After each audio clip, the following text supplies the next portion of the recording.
Hello, how are we doing? Can you hear me? And how's my volume? Is it too loud? If somebody could just confirm if you can hear me okay, that would be awesome. My name is Rob. Welcome to the live stream. Hopefully you can hear me. I'll just wait another second here just to make sure. Perfect. Thank you very much, Frank. Good to see you here. All right, welcome. So another Tuesday. Wow, this week flew by. How's everybody doing? Who's all here? Let's jump right into the chat to see who's here. We have, I guess I'm the one that posted the first several. OC Dobbins is here. How you doing? Good to see you. Craig is here. Bavids is here. Heidi is here. Scott is here. Tumbleweed Talk is here. CL, Mike, Safari. Welcome all. How we all doing? As always, if you have any questions during the live stream, you're welcome to type it here. But I got something new for you as well. I'll get to that in a moment. But yeah, if you have any questions, you can put it in the live chat. Put 3 Qs in your question somewhere, preferably at the beginning. I can search on that. But I've been doing some work on basically with an eye towards, how do I want to put it? I want to be able to answer as many questions as I possibly can. Actually, that's not the right way to put it. I want to be as helpful as I possibly can for as many people who are either wanting to become a YouTube creator or are and just want to level up what they're doing. So to that end, I've created something new, and you may have seen the QR code ahead on the intro page. I can pop it up here again. Something I created called the community inbox. I guess I used tools to create it. So it's basically, if you go to the community inbox, you can either scan that QR code with your phone and go there, or there's a link in the description below for the community inbox. It's basically a website it's a web page on my website, and a Google form is embedded there. You can use that form to share stuff with me. Okay, stuff with me that I can then share with everybody in the live streams. So what kind of stuff is this? It could be anything from a question. If you have a question you want to ask and perhaps it's a little more detailed than you can put in the live chat here, you can use that form to submit the question. It's also a place to share your wins. So if you've got something you're proud about, some milestone you hit, I encourage you to use the community inbox to share it with me. And basically, the way this is going to work, the way it does work, hopefully, we'll see. If any of you want to try it out today, that'd be great. I've got the Google form integrated with a Google Sheet and several tabs all created so that each tab is going to be populated in real time as you submit them via the form. So I'll see them here. Okay, and I've got a tab for share your wins, for questions, and there's 3 other ones. One is creator news. Now, I don't necessarily expect you guys to use that much, but the idea is I'm going to create a news segment within this live stream. It's going to be short, and it's going to be the way I'm going to open up these live streams once I'm finished with this new live stream design. And I want to kind of open off the top with anything new that might have come out via YouTube or just stuff that's going on in the industry, things like that, right? So I may not, so I've got some sources I can go check on things, and I'm going to enter, my own thoughts or my own items into that. But if there's anything you come across or that you hear that you would like me to include in the next week's live stream, I encourage you to use the community inbox to submit creator news. Another one is tough love. What is that? That is, I kind of struggled with what to call this, but I get a lot of people that tell me about the negative feedback they get. And I want to hear about it. Like I want you to submit the negative feedback that you get to me, because I want to have a segment within this live where that's all I do. I go through all of the ones that I've received, and I'll kind of react to them, give you my take on them, what I would do, what I think the commenter is thinking, the way I think you should think if you can, things like that. So tough love, you can use that to submit your negative feedback to me. And creator stories is I guess, just something else I thought of that you might, like if you've got a cool story, maybe it's a success story, maybe it's not so much a success story, but whatever it is, a story that you think others in this live stream might benefit from, I encourage you to use the community inbox to share it. And yeah, so some of these things I'll be able to share basically live during this live stream as they come in. Some of them might have to wait until the next week, but basically we're going to be growing a database, throughout the week as well. Like these links, this QR code here is in this live right now, but also the links are below the live, and I'm going to encourage people, like I'm going to include those links in the descriptions of all of my videos. Okay, so if anything midweek comes up that you want to share that maybe you want me to share in the upcoming live stream, that's what that's for. So love your feedback on that. If you have any thoughts on that, that'd be great. What I'm trying to be careful of is that we don't lose the vibe that we currently have going with these live streams. The fact that I am going to answer your questions live, right? I want to continue to do that. I'm hopeful though that with a little bit of structure and organization, I'll be more efficient in answering questions and just being generally as helpful as I can. So, but I'd love your feedback. We'll see how it goes. I may check, well, actually I can check right now to see if there's anything that's come in, and there is not. So that's fine. I'll keep an eye on that. Okay, so the other thing before I move on that I wanted to let you know about is another segment I want to start including in these live streams is having special guests on. And when I say special guests, I'm not necessarily meaning a very successful YouTuber or a high-level person at a certain company or things like that. I'm talking everyday creators like you, like me, that you would like me to interview, and not necessarily interview, have a chat with in these live streams, right? So the idea is, if you are interested, you can go to, and I'm going to pop up another QR code right there called the Creator Spotlight. You can use that to go to that form. And actually, both those forms are linked to each other. So if you click on one, you can then get to the other one.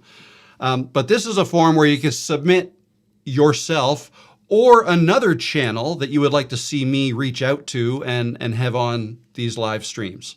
Okay, so I thought that would be an interesting way to do it. Like obviously, if you submit somebody else, they may or may not agree, right? But you can use that form to submit yourself if you think you've got a story worth sharing that you think others can benefit from. That's the key. What I'm going to try to avoid is it being almost like a free way to get noticed, or you know what I mean? Like I'm trying to avoid the self-promotion thing because I don't think that works anyways. It's not like you want to get a whole bunch of subscribers from people who don't find your content organically anyways. So perhaps that won't happen, but just so you know, that's kind of what I'm looking for. Not self-promotion stuff, but basically, you've reached certain milestones, let's say, or you haven't. You've been at it for X number of years. You have this many subscribers. You've posted this many videos. Your channel's about this, and just kind of sharing your story. Like, how did you learn to do what you're doing? How do you make those videos? And just a little chat. So the idea is to have one creator in the spotlight, maybe not every week. I think initially I was thinking we'll do this every week, but it may not be every week, maybe every second week or something like that, but I'm going to be flexible. And you also need to know that not every submission is going to be accepted. I'm going to have to, I want to make sure there's going to be some value for the viewers, right? But who knows? I see I've already got one come in. That's awesome. It works.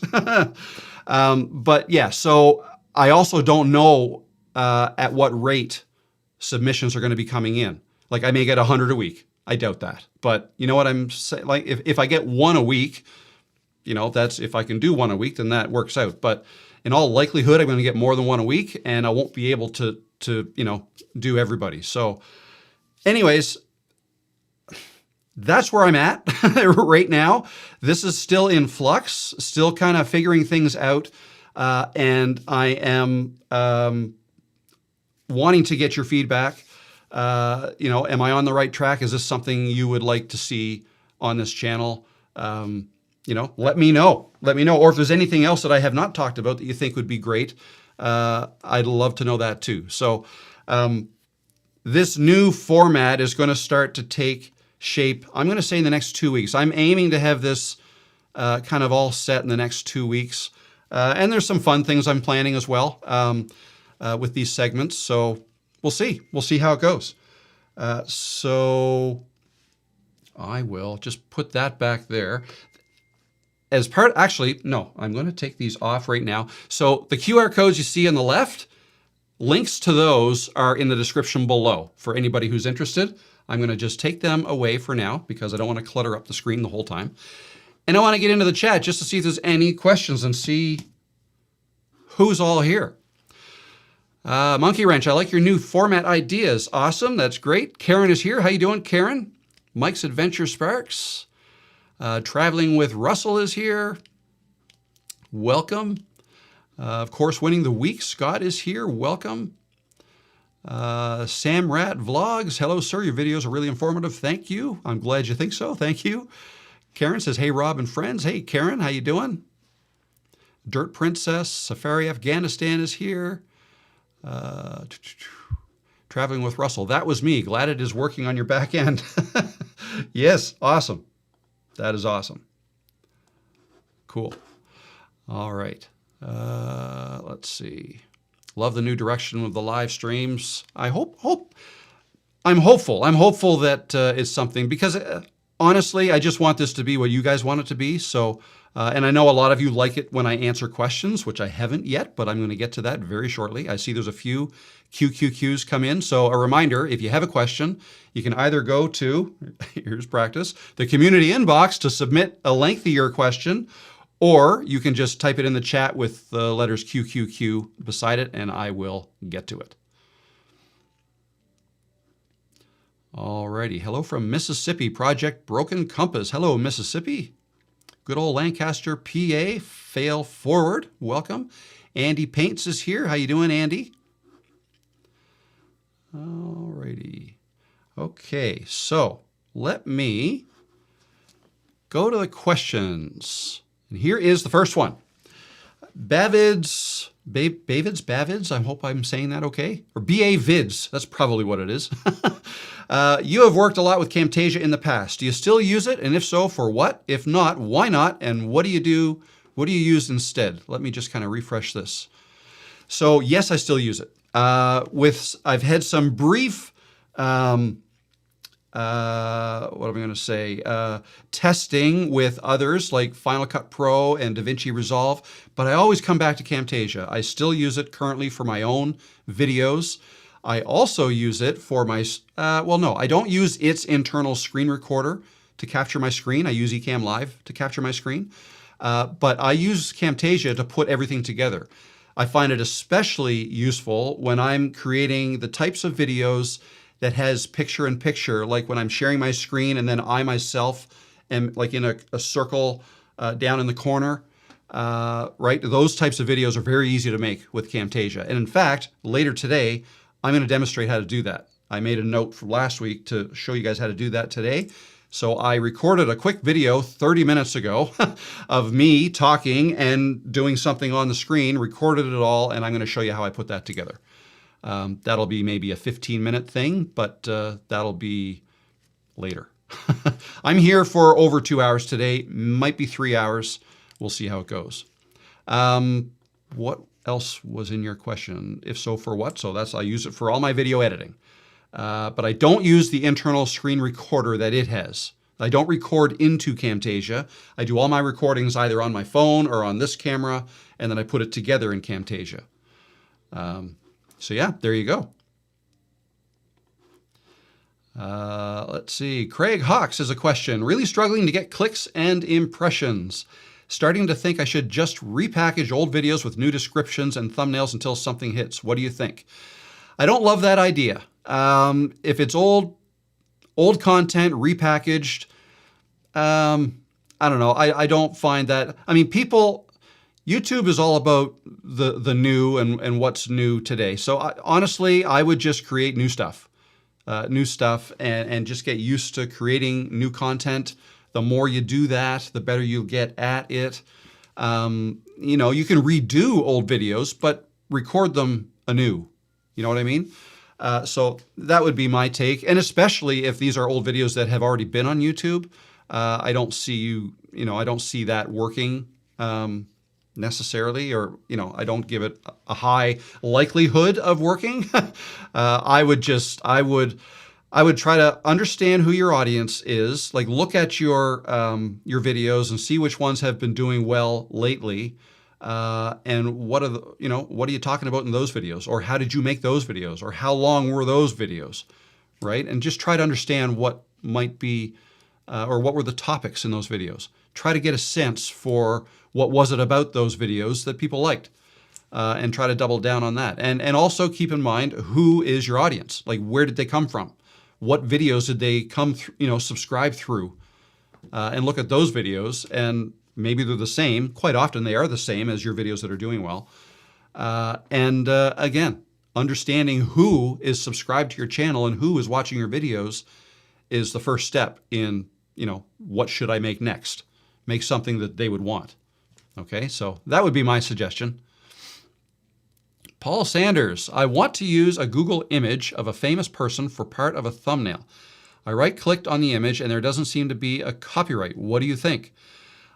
I think people do that all the time, quite honestly. If somebody's image is on the internet, specific, especially if it's on their own webpage, and it's in Google Images, I don't see, you're not going to be using that image and claiming it to be you. So, like, if you're using it, and not trying to hide anything, and it's just part, it helps the story, whatever story you're telling in your video, and it's applicable so that it would fit on a, if you're making a video about this person, then yeah, sure, putting their image in a thumbnail that you design, like not just the image being your thumbnail, but design a thumbnail and put that image in it. I don't see a problem with that. And if there is ever, if somebody, I can't imagine there would be a problem, because again, I think lots of people do that. I don't believe I ever have. I've put other people's faces in my thumbnails if I've invited them into one of my videos, or done an interview with them or things like that. But other than that, I don't think I've really ever done that. But a lot of people do. So there you go. Hey Rob, how do you do the community inbox webpage? Is that a feature in Kajabi? No, actually, no. I just use Google Forms and Google Sheets, and that's it. So I went to Google Forms. I have a Google account, as we all do, if you have a YouTube account. If so, you get access to Google Sheets and Google Forms. You can create the form in Google Forms. You can then link it or tell it to send the results to a Google Sheet. And in there, you can have a tab that's got raw data. I'll probably make a video on how I did it at some point. But a tab that has all the raw data coming in, and then other tabs that are curated, that only pulls in the data for that, right, for that. So I've got a tab for creator news. I've got a master tab for the community inbox, that all the data goes into that one. But then I've got 5 other tabs that one only pulls in creator news submissions. Another one only pulls in share your wins submissions, and so on. So I can easily look at that as they come in.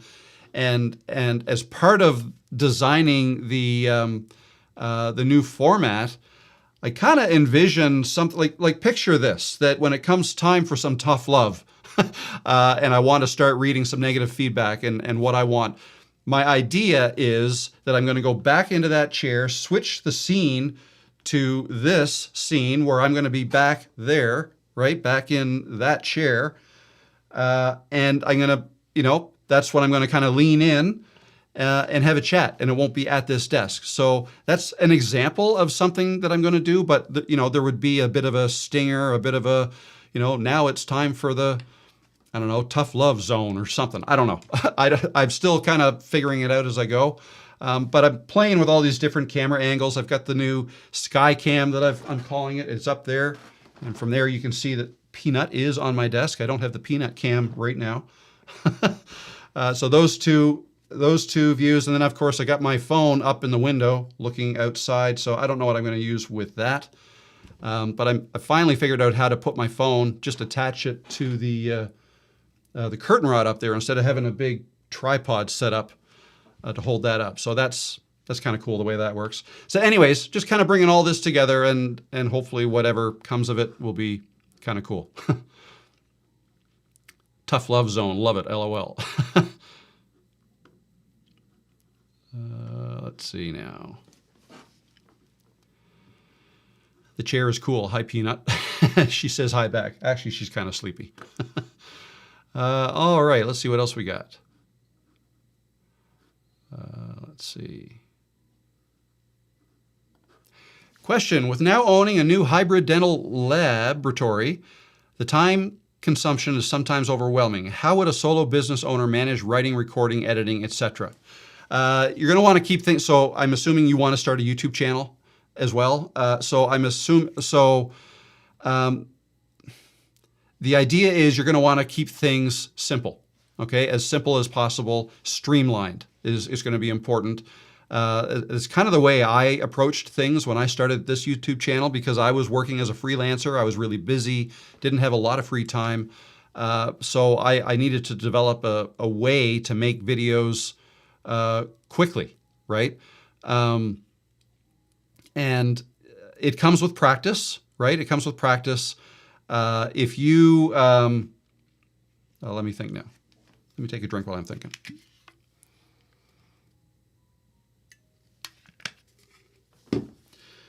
So, just lost my train of thought there for a second. Simplify.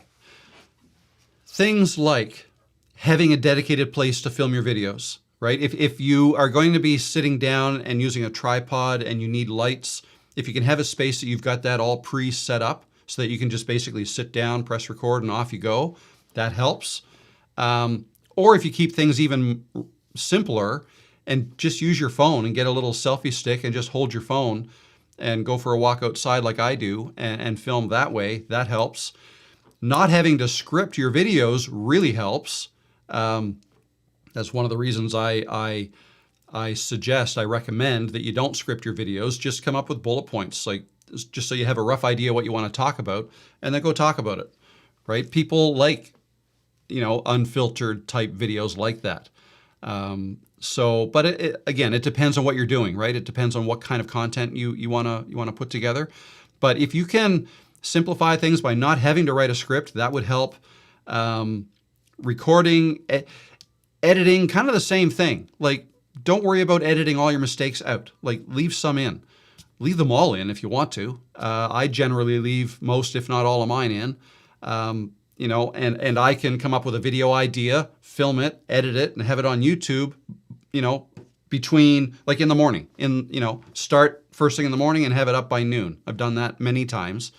Not that you'll be able to do that right away. So maybe when you start out, it'll take you a week or 2 weeks or whatever to get your first video out. But the more you do certain things the same every time, the quicker you should be able to get at it. So I don't know if that helps, but I understand time is certainly of the essence, and we can't make any new time. So we can only deal with what we've got.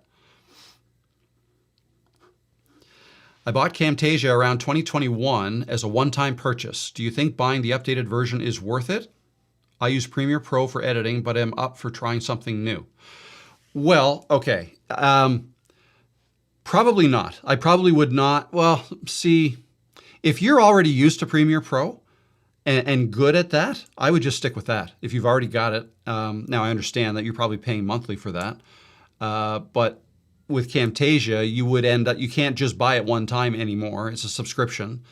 And Camtasia is not near as robust a video editor as Premiere Pro is. Premiere Pro is miles ahead. It can do a whole lot more things. But Camtasia is a lot easier to learn. But if you've already learned Premiere Pro, I would stick with that. For new people, I would recommend going Camtasia and not Premiere Pro, right?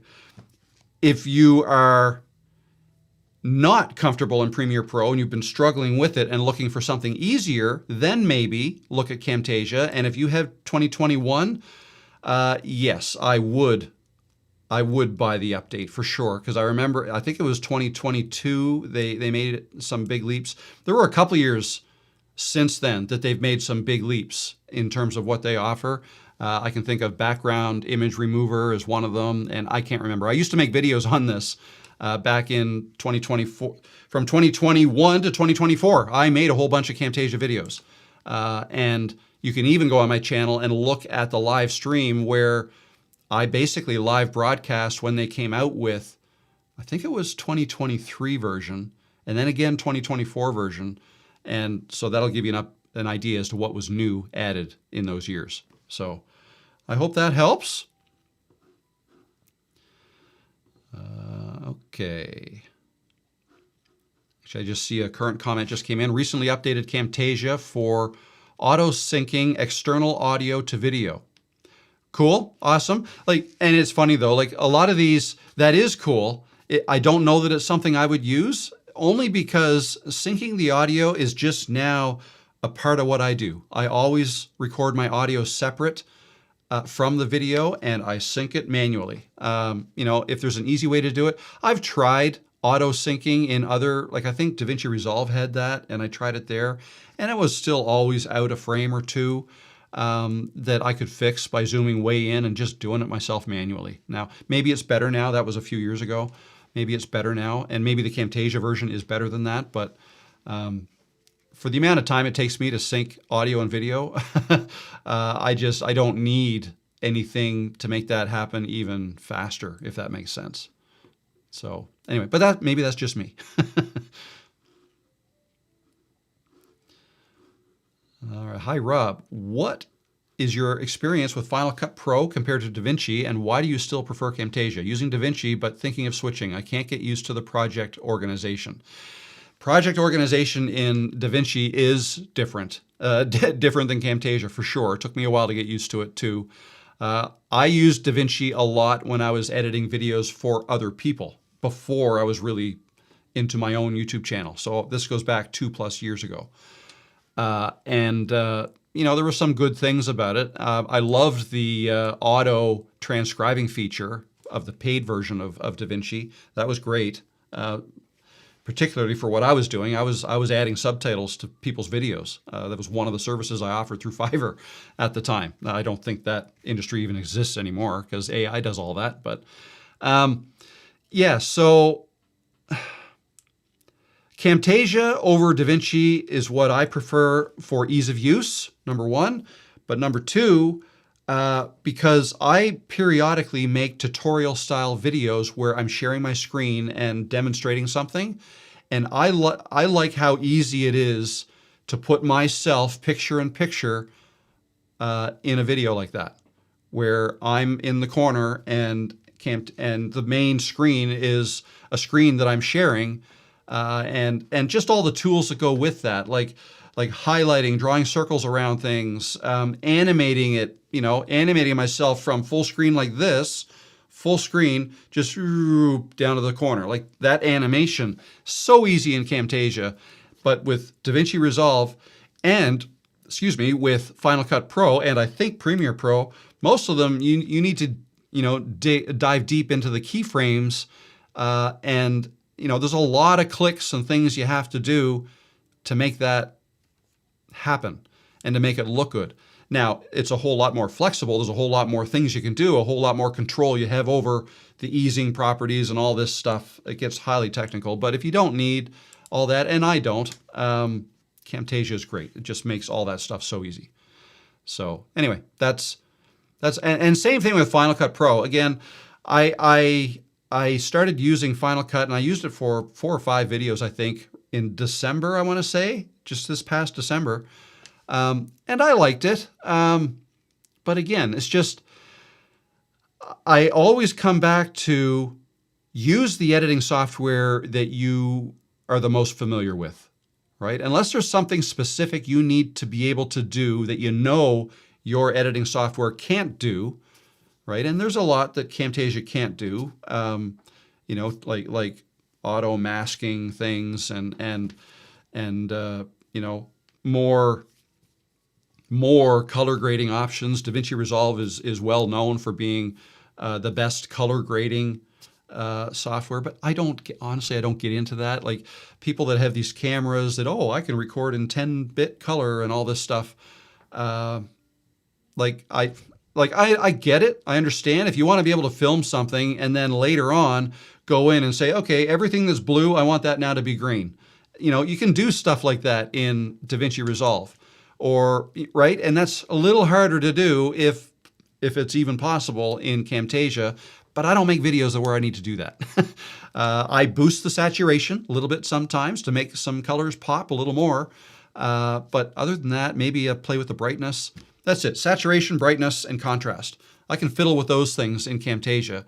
And you know, lots of people think my videos look great. And, oh, what camera are you using? It's an iPhone. And I'm just using Camtasia. It's not hard what I'm doing. It's not complicated at all. But it's also... Anyways, I've talked enough about that. Those are the differences. That's, you know, what I use. Right, it's hard to teach an old dog new tricks. Oh, Heidi says, I'm excited to see the video in video. I'm finalizing a video today where I'm doing a screen record and then putting my face in the corner. Perfect, yes.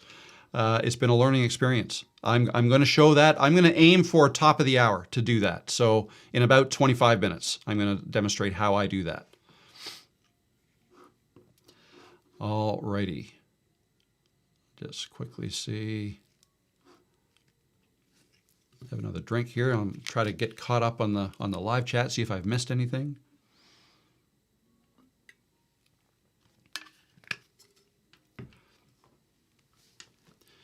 Let's see. Started my channel 3 to 4 months ago. Loving it. Fail forward. Awesome. Awesome. 3 to 4 months. That's awesome. I'm glad you're still loving it. That's the main thing. I have a schedule to be able to maintain my work life and YouTube balance, CL says. Good for you. That's important. I like the whole idea of multiple camera angles. Optimistic, absurdist. Think it makes it more intimate. Yeah, I think I'm going to use this view, the sky cam, I'm calling it. I've just got a camera. It's just a Logitech webcam, C920 is what I've got up in the, just bolted to my wall above my door frame. I think I'm going to use that in transitions between segments. I think it might be kind of fun. Oh, dear Rooter, because of you, I started a channel and now I am monetized. Thanks and greetings from Germany. Congratulations on getting monetized. That's awesome. That is awesome.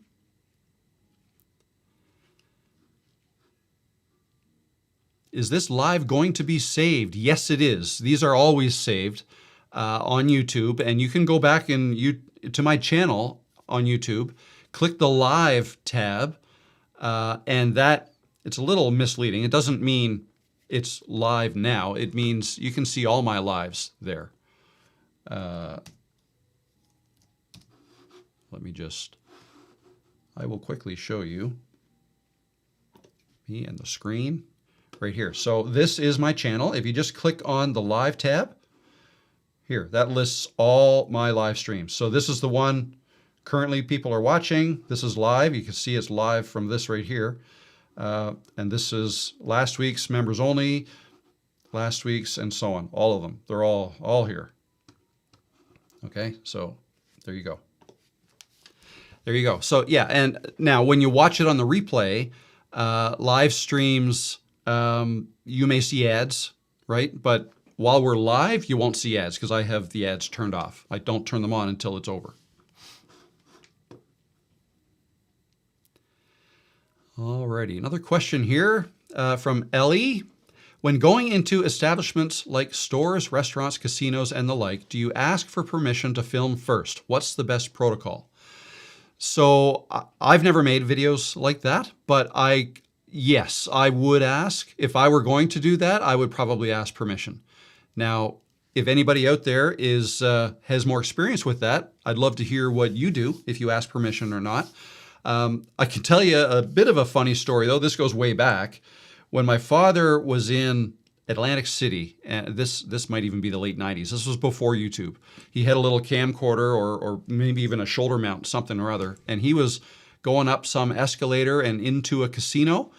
And as soon as he got to the top, a bunch of security rushed forward and put their hands on, like they did not want filming going on in the casino. So I don't know what the rules are today. I can assume it's probably the same thing in a casino. I don't know. I don't know. I've never been to a casino and whipped out my phone and started to record. But I can see people perhaps doing that in, a Tim Hortons or a Dunkin' Donuts or, right, just filming themselves, perhaps. It probably depends, right? But yeah, I would probably ask permission first, but that's going to depend on the individual as well, I guess. So, but yeah, no, I'd love to hear what other people's experiences have been with that. Retired at 50. When I film in stores, I pretend I'm talking on the phone. I never ever ask for permission, and I don't use a selfie stick. Very good. Traveling with Russell, for me, it depends on the place. I film almost everything I do in public. So a mall, I don't. Also in supermarkets. In smaller shops, I will mention to them what I am doing. Okay, cool. Yeah, that sounds reasonable, I think. It's funny. Sometimes I see if I'm like scrolling through Instagram or Shorts or something, I'll see these videos where somebody is filming something and then like I don't know, a building from outside, and then people come running up to them and say, "You can't film here. What are you doing?" And then the filmer says, "Of course I can. I can do whatever I want. I'm just filming." And they say, "Well, what are you filming us for?" And he says, "I don't have to tell you. Anyways, I don't know what the point of all that is. It's almost like the guy filming is looking for conflict. I don't know. And honestly, the rules, AKA the law, is probably different depending on what country you're in, right? That probably has has a lot to do with it, right? Depends on whether you're in the U.S., Canada, China, Germany, every country probably has their own laws that, So if you're in a place that you're not familiar with, it might be prudent to find out what's allowed. Anyways, so yeah, what else we go?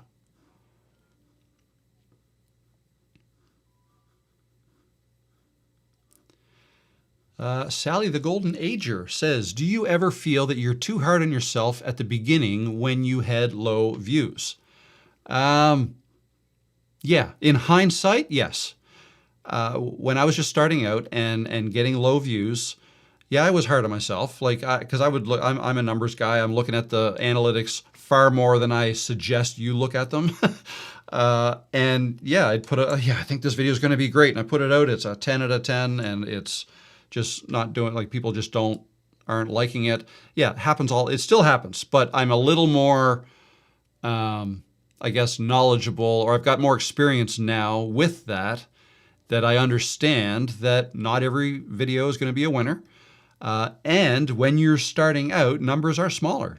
That's just the way it is. If you have 100 subscribers, let's say, or let's say 20, you have 20 subscribers, you've just started recently. The number of subscribers is not the only pool of people that YouTube is going to test your video on, but it's a good indication of the size that they're going to start testing you on, right? It's not like you're going to go from 20 views to 1 million overnight. That said, it does happen, but it's rare. And it's probably got more to do with the topic of the video than it does how new your channel is. But yeah, no, you just have to understand that you don't have any, there's not a lot of point in getting upset or frustrated over things you can't control. Now, again, I say that, we can't control when we get upset or frustrated necessarily. Like that's just human nature, and we're going to react the way we react, and everybody's going to react differently. But if you can remind yourself that everybody starts off at 0, right? 0 views, 0 videos, brand new channel. Everybody starts there. Everybody takes a different path to growing their channel. Some grow slow, some grow fast. Some people put more effort into growing and learning and experimenting, and other people don't put as much effort into it and almost just expect things to happen just because they keep posting videos for X number of videos, X number of years without changing much or without experimenting at all and without thinking about the viewer as much as they should, and expect results, and it doesn't happen as much for them, right? So, I mean, everybody grows at different rates for different reasons. So you have to kind of come to terms with that at some point. It's just the way it goes. All right. There's a question. Sometimes if I do quick takes, should I make them into shorts or just long form if I am more interested in long form audience, and would shorter long form videos in a mix of longer videos hurt? No, I don't think they would hurt. I've done that. I made a video that was, I think, 59 seconds long, 58 or 59 seconds long. That's what I was aiming for, right? It was just, I had seen other people do similar videos. I wanted to do it as well, see if it would work. It didn't really for me. But short videos are fine. Shorter videos tend to get watched more than longer videos, I find. Maybe not everybody finds that.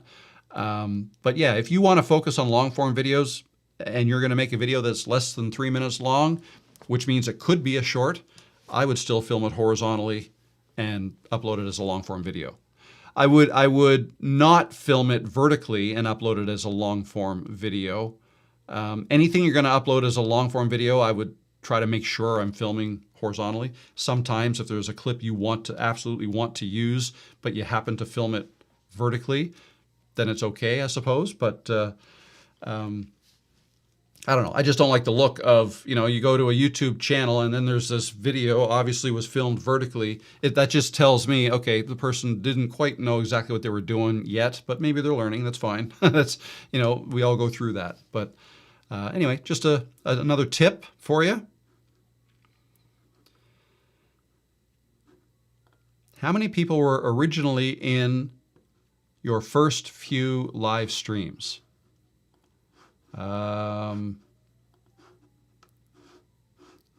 Where was it?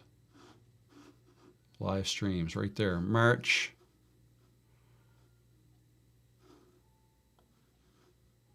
No, this doesn't show it there. It's hard to... I want to say 4 people were in my first one, but I asked my son to be there, so that was one of them. But yeah, so like 4 and then maybe 7. Like it started pretty slow, and I can tell where I leveled up. The number of peak viewers where that leveled up usually happens when I do something a little bit different. Like for example, when I was doing all my Camtasia videos, I would make a video. I would identify when the date was that the new version of Camtasia was coming out, and I said I'm going live on that day, and I actually emailed the company and said, can you let me know what's going to be in this?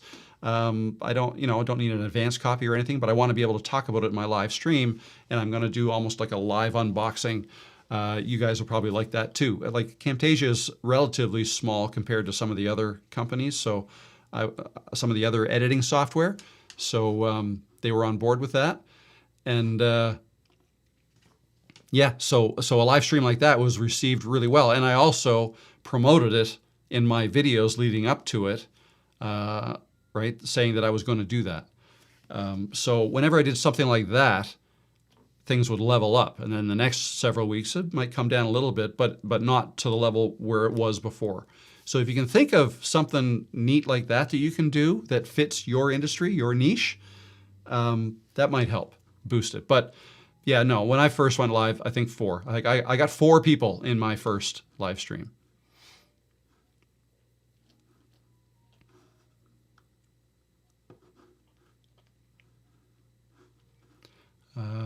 Let's see.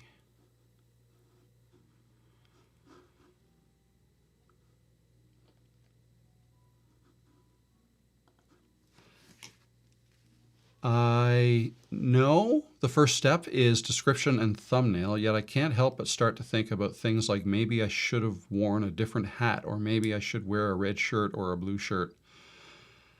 Yeah, if you're thinking that way after the fact, file that away for the next video. Don't let it stop you editing your current video, right? Like if you're editing, and I've done that before, I'll get editing and it's like, oh, why did I wear that shirt? Look, there's a little stain on the collar or something like that. I don't know. But if there's something I don't like about it, I just, okay, noted for next time, but let's keep editing this video, right? So don't let that stop you.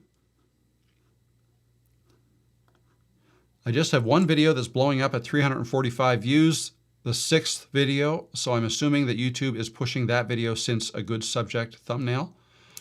Well, yeah, subject and thumbnail are two different things. So the thumbnail, that's for viewers to click. Okay, so based on how your video is doing with the first few people that it tested on, that YouTube's algorithm tested your video with, typically your subscribers or people who recently watched your other videos, based on how your new video is received by those people, and by received, I mean, you know, how much of it did they watch?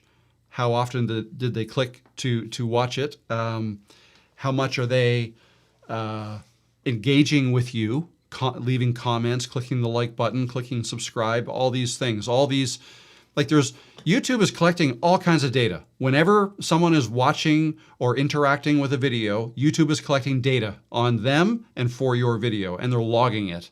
Okay, so, okay, there's another like. Okay, there's a subscribe. All right, there's a share. Okay, great. There's some hype points. Okay, that's good. Like, those are all positive. Exactly what the formula is, nobody knows, right? I don't even know if people at Google would know. Like, it's so buried deep inside the algorithm, it just kind of does its thing. They tweak it here and there, right? But we do know that YouTube prioritizes engagement over, say, clicks, right? So they want people to come away from your video with a positive, feeling positive about what they did, a positive interaction with YouTube, and they want people to keep watching other YouTube videos, be them your videos or somebody else's. If all those things are happening, and it's happening, you know, more often than with your previous videos, then YouTube will give your video even more impressions. They'll test it on a larger group or a different group, right? And that just keeps going, you know, until it doesn't, right? There's really no way to know how long it'll run for. But so yeah, but as far as the thumbnail goes, the thumbnail doesn't have a lot to do with that. What people's experience with your video and how happy they are and how satisfied they are watching your video has more to do with the content that's in your video, right? The actual video, the information you're sharing, and all that. Like it's not judging on how well edited your video is. It's merely watching the viewer and how they are responding to it by interacting and whatnot. So you want people to comment. You want people to click the like button. Commenting is big, right? Like back and forth. When they comment, you answer them. Hopefully they'll answer you back, and so on, right? All good things. But the thumbnail, that's just to get the click, right? That's what people will see when deciding to click. And it's kind of a different thing. The better your thumbnail, presumably the higher you can get your click-through rate to be, the CTR. And when I say thumbnail, I'm meaning thumbnail and title together. Like those two things are what people get to see when deciding what are they going to watch next. Yours might be one of 9 or 12 choices that they have that they see on the page, and they're going to decide what to click. You want it to be you, and the way to increase the chances it's yours is have a good thumbnail, but also it should be very clear what your video is about, and that has to be something that people are interested in watching. So anyways, I hope that helps. When do you think When do you believe is a good time to begin going live in our respective niche? Before you think you're ready is when I think you should go live. Before you think you're ready. And that's because if you wait until you think you're ready and it's, okay, my channel's now ready. I got enough people watching my videos every week. Okay, yeah, now let's do it. How do you do it? I don't have any experience talking live. This is going to be hard, right? So wouldn't it be nice if you can have some practice at it before you think you're ready, right? That's why go live before you think you're ready.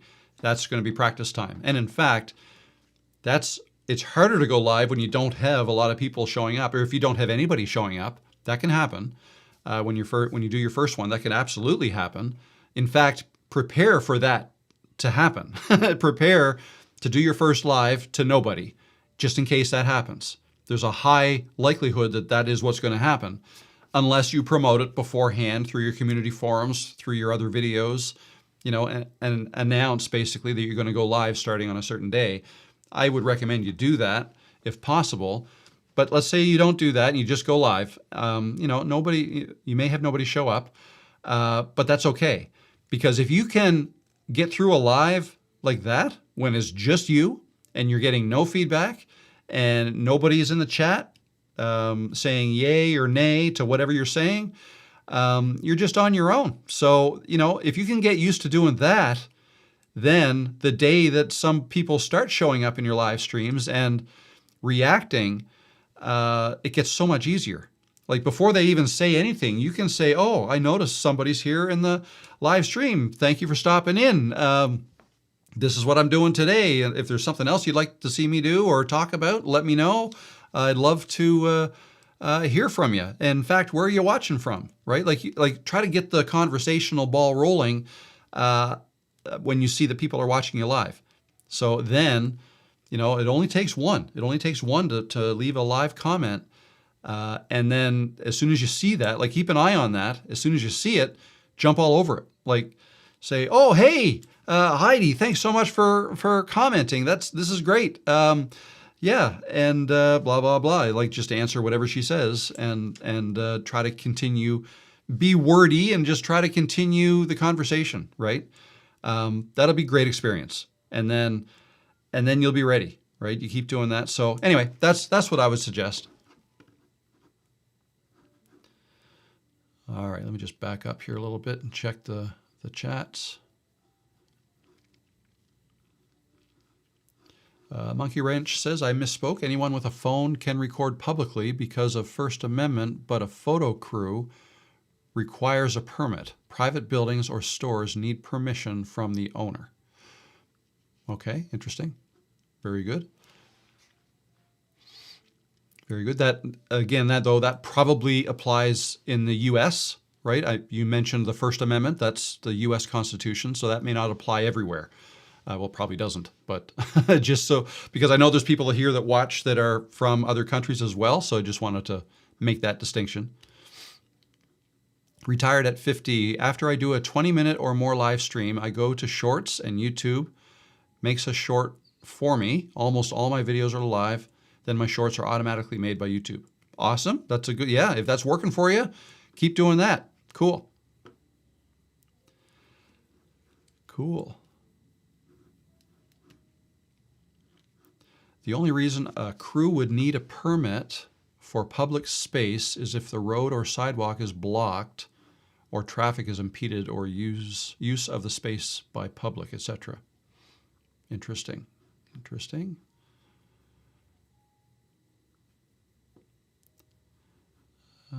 Yes, it's true, but I've been stopped with just 3 people when shooting at the beach.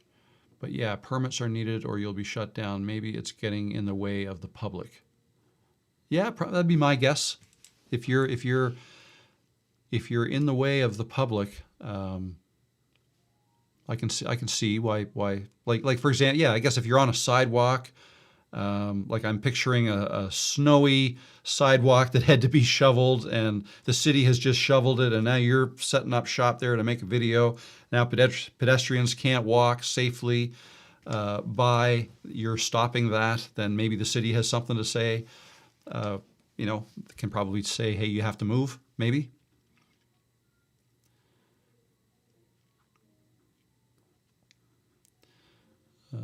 Let's see. It's also about invasion of privacy of other people, like bikinis on the beach and kids, etc. The sensitivity of the location is part of it, like outside a school playground. Yeah, I mean, there are lots of things to consider.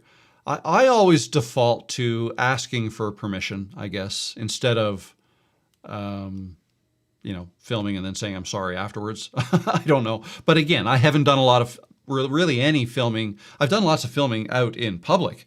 But I always make sure I'm alone when I do it. That's a personal preference. It's not because, it's just because that's how I'm more comfortable.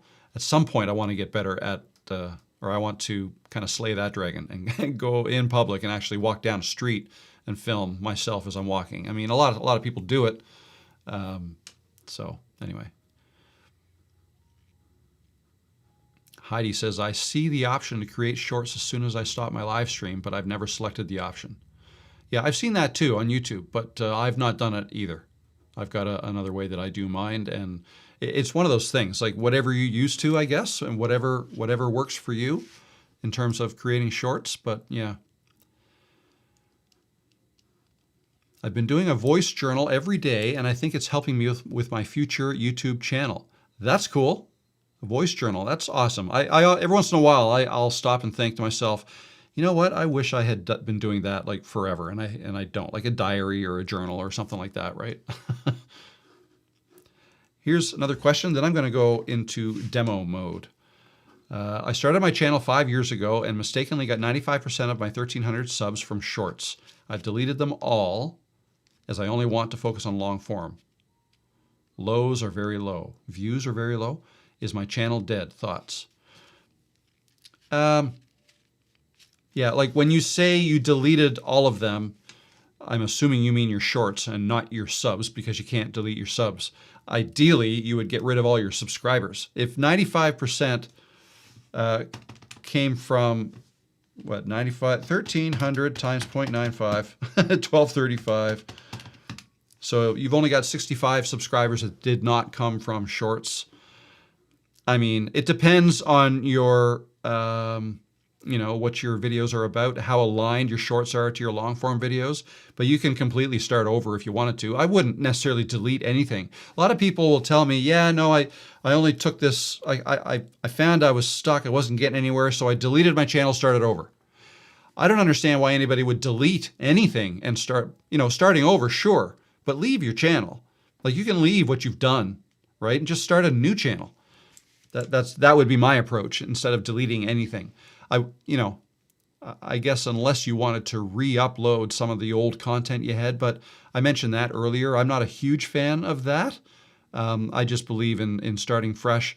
If you've been at it for a long time and you've got all that experience making shorts, you're probably in a good place skill-wise to make a real good go with a brand new channel. So I wouldn't be afraid of that. And try not to think about your existing subscribers as, oh, geez, I've got 1,300 of them. Like, oh, I don't want to, if they're not watching your videos, don't worry about it. Don't worry about them at all. They're not really helping you. So you can't convert a subscriber into from somebody who didn't watch to somebody who will watch, unless you start making content they actually want to watch. But if you don't know what that is, and if you don't want it to be shorts, if you want to focus on long forms, then, you could always start a new channel. That is definitely something you could do. Let me get into this. Let me take a drink, and I'm going to share my screen with you.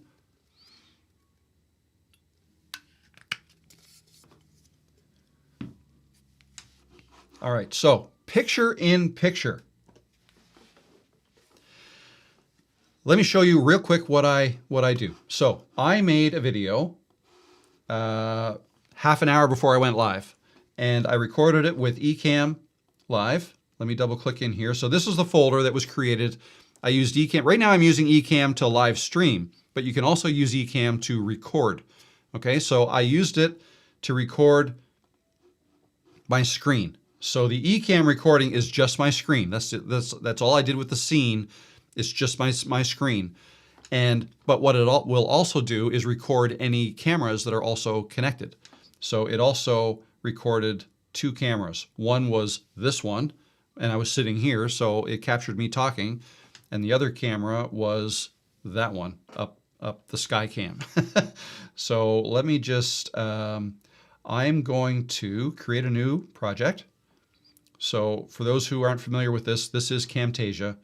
But what I'm about to show you is something you can do in probably in any video editing software. I just find it easier in Camtasia myself.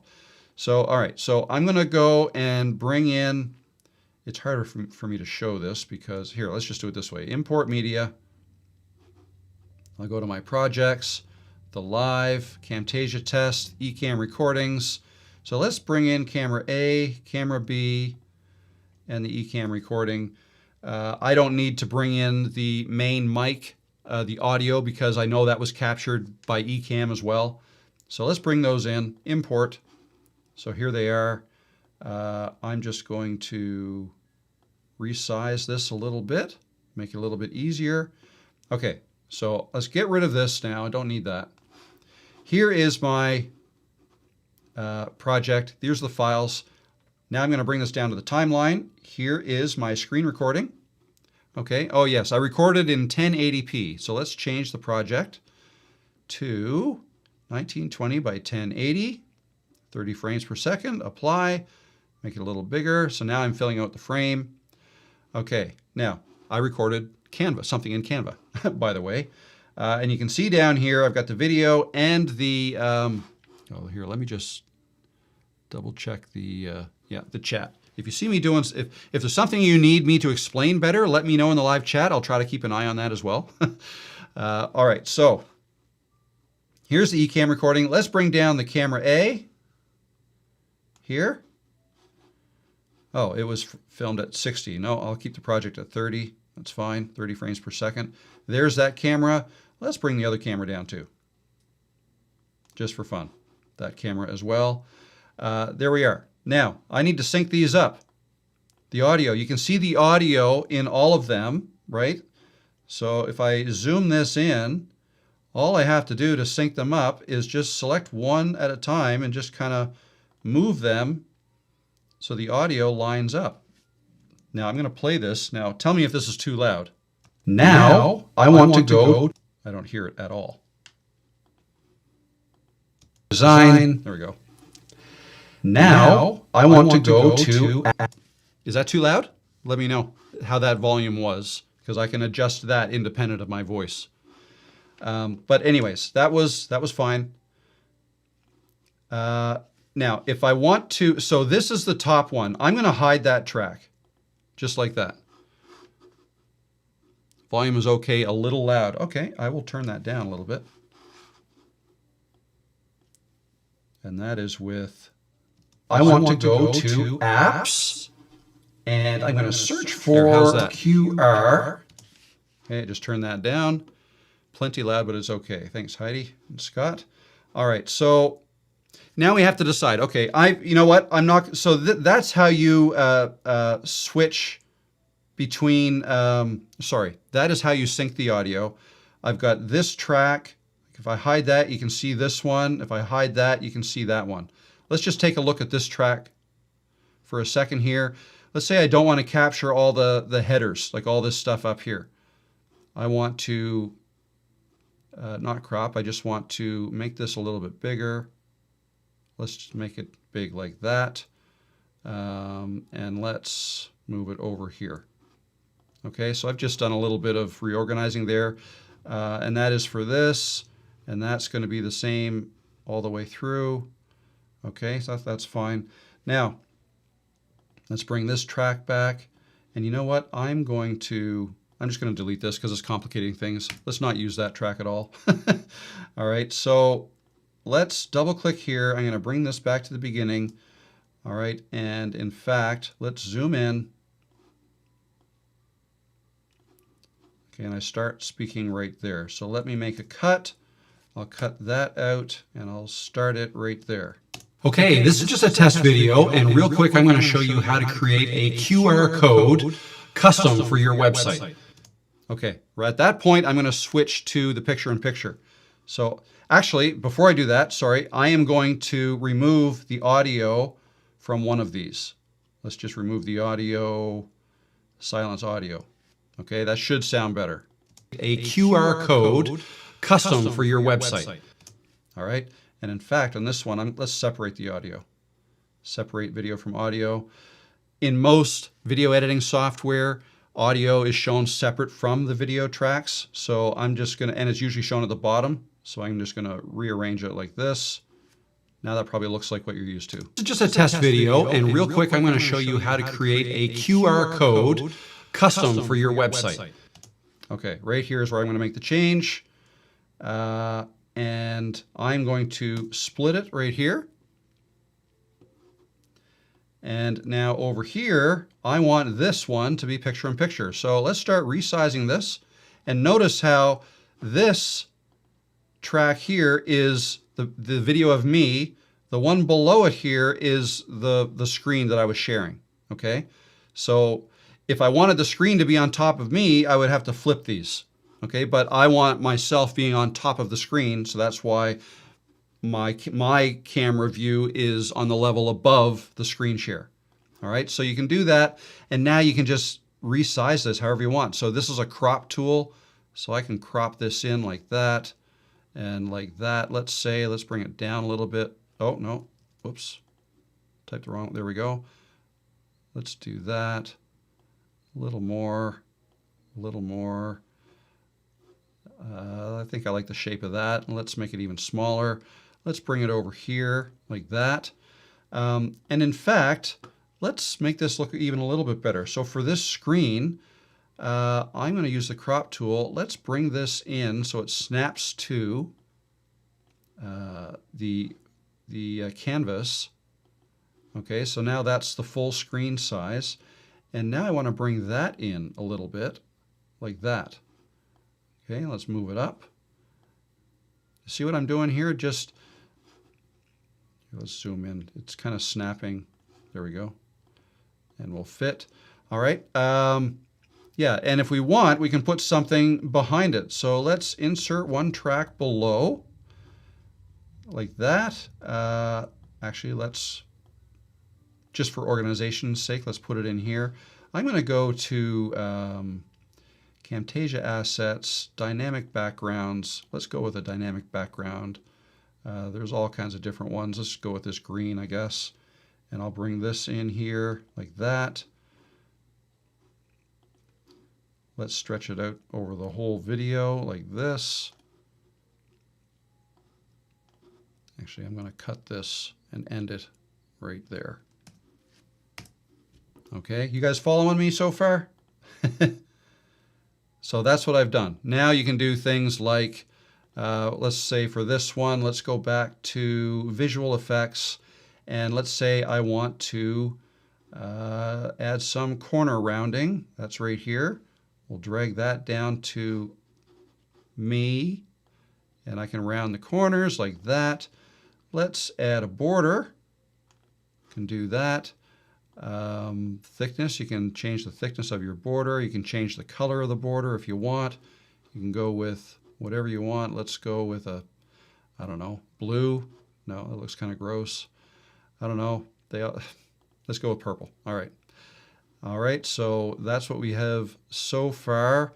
Now you can add a drop shadow. I always like doing that. And you can drag that down here, or you can also drag it right on to the canvas like that. Now we've got a drop shadow like this. We can blur it. Okay, starting to get a 3D effect going here. And we can do all the same things with our screen share as well.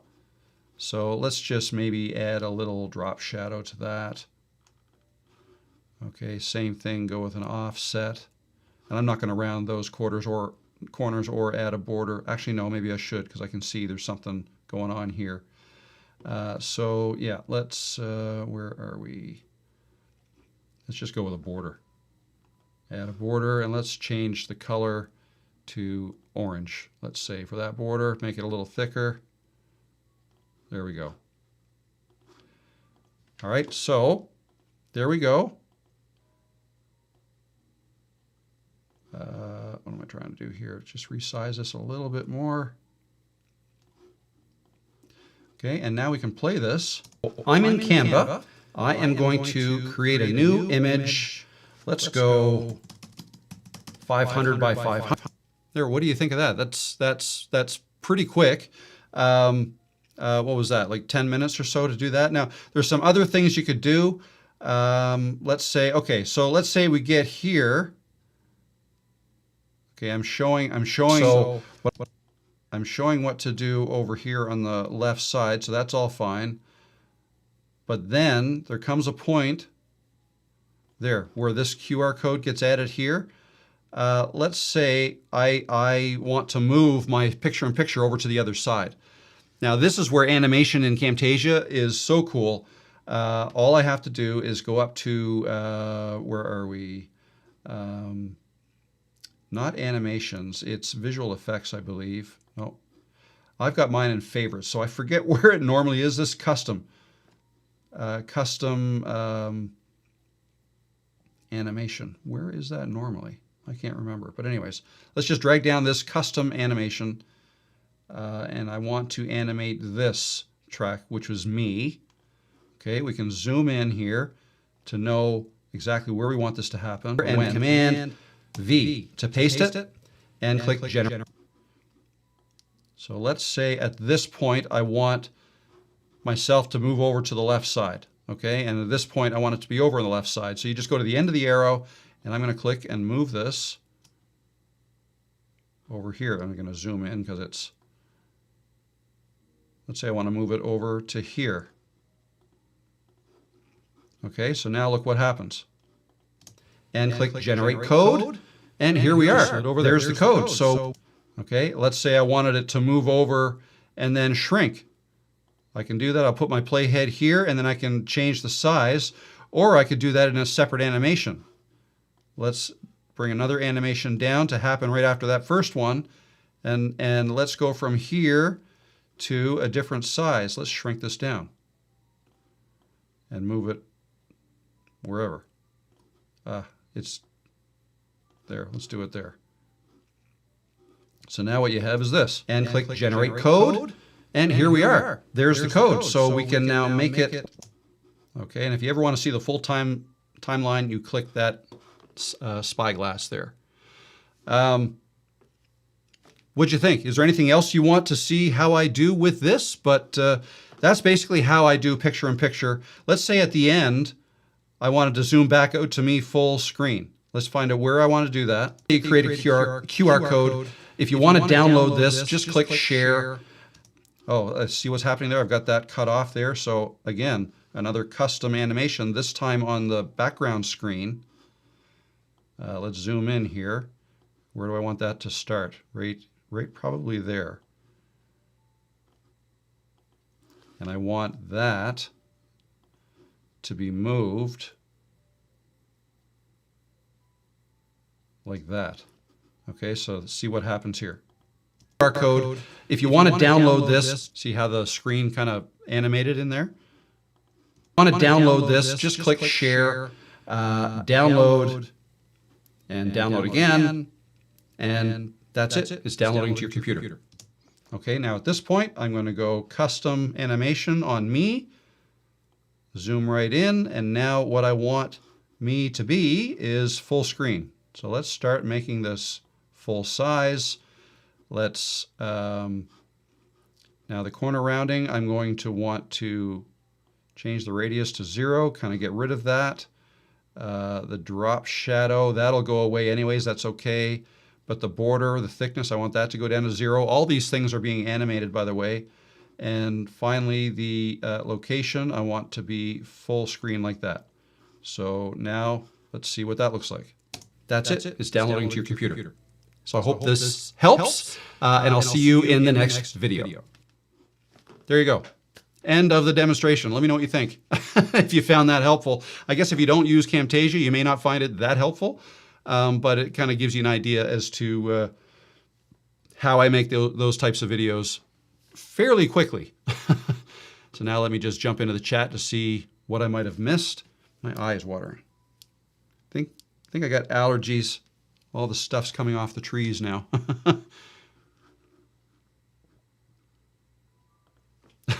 Were you born and raised in Nova Scotia? Yes, I was. Born and raised. Lived in Toronto for a little bit, lived in Wisconsin for a little bit, but moved back home. I started a new YouTube channel 2 weeks ago and uploaded 3 videos, only a few views. I want to change direction with my niche. If I delete all 3 videos will that send a flag to YouTube? Not really. I mean, if you want to change direction, I think that's fine. It's not that it's going to send a flag to YouTube. It's like, think about your viewers. That's all. You know, if you don't have many yet, if any, then, you know, I mean, you don't have to. It's totally up to you. I mean, people have done that. It's not a big deal. You can absolutely delete your videos and start fresh. Any subscribers you have so far, they may be a little confused with what's going on when you do that. If they see your new video and they click on it and watch it and then go to your channel and see that there's nothing else there, you may get a comment, but you know, if you're prepared to answer that, then just say like, yeah, no, I'm changing direction. I hope this is the direction you want to see me go in, or something like that.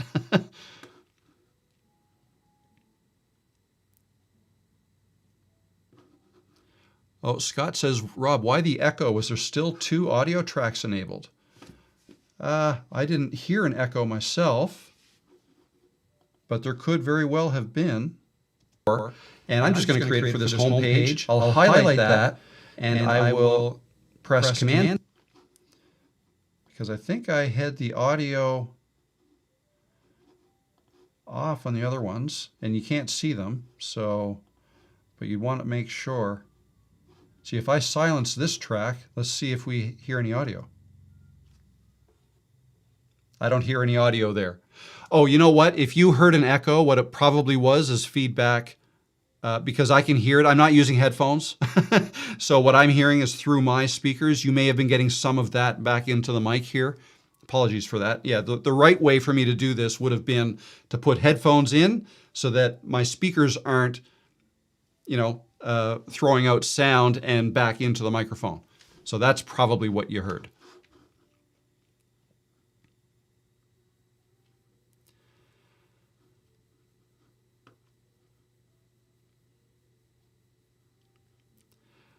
So Heidi says, do most softwares do screen recording? I did 2 separate videos, and it's now a little bit of a nightmare to edit. Plus, I'm jumping back and forth from screen share to not, so I have that challenge. Yeah. So there's different ways to record your screen. Not all video editing programs have a screen recorder in them. In fact, I think most don't. Camtasia does, because that's kind of where Camtasia got its start. It started as primarily a way to record your screen, to make a tutorial video or a demo, and then kind of turn that into a fancy looking video. Those are the roots of Camtasia. They've since become more of a video editing platform, but they've kind of held on to their screen recording capabilities. But again, I don't use that. Today I use Ecamm, because I'm now a little more familiar with Ecamm and how the screen recorder works. Very simple. The last one I used before Ecamm was OBS. Even though I was using Ecamm to live stream, I still have OBS on my computer. And in fact, I need to make a video on OBS tomorrow for Thursday's Live Streaming Made Easy program. I promised Wraith I'd have it done, and it's not yet, but it will be. Anyway, so yeah, I use OBS to record my screen. But there are other ways to do it too. I think you can do it with QuickTime Player. I've never done it with that. You know, there are other, Mac has it built in too. I think it's Control-Alt-5 you can click to start recording your screen as a video. So yeah, and it depends on Windows or Mac. There are programs that'll allow you to do that quickly, but OBS is free. If you've got that, even if you don't use it to live stream, it's dead easy to record your screen with it. And yeah, so with Ecamm, it is easy to record a screen and yourself if your camera is plugged into your computer, right? So that's what I did today. What I used to do before that was OBS for the screen and my camera to record me, but the camera I would record to the SD card in the camera, or you could use your iPhone to record yourself to your iPhone. But then you've got two videos that you have to sync, okay? Your screen recording ideally will also be picking up the audio, recording your audio as well. That would be perfect because that makes it easier to sync up the audio. And then your main camera or your iPhone, whatever you're filming yourself with, should also be recording audio. And then you may also be recording audio just by itself, like if you have a DJI mic that you record onto its hard drive. So you can bring all those three things into the editing software. And I mean, the trick is, what I find makes it easy is as long as I press record on everything that I'm going to be recording relatively like around the same time, it doesn't have to be exact, I'll fix that in the editing, then we're good to go, right? So yeah, that's the way I've always done it, and it seems to work. But yeah, I think I hear what you're saying in that if you record two separate videos, like record yourself and then go and record your screen and try to remember what you talked about, like that. Actually, you'd probably do it the other way. You record your screen first and then maybe record yourself doing a video voiceover over top of what you see going on the screen. That's harder to put it together that way. I've done that before, but I've since discovered that, wow, that takes a whole lot longer to edit and to get things to match up properly. I just found it a headache. Karen says, great stuff, really helpful. Awesome, awesome. Let's see, oh, I just jumped ahead there. 1980s Nova Scotia must have been an incredible place to grow up as a kid. I loved it. Yes, I did, yeah. Moved here from New Brunswick, actually, in 1982. And I graduated high school in 86. Went to a local university here.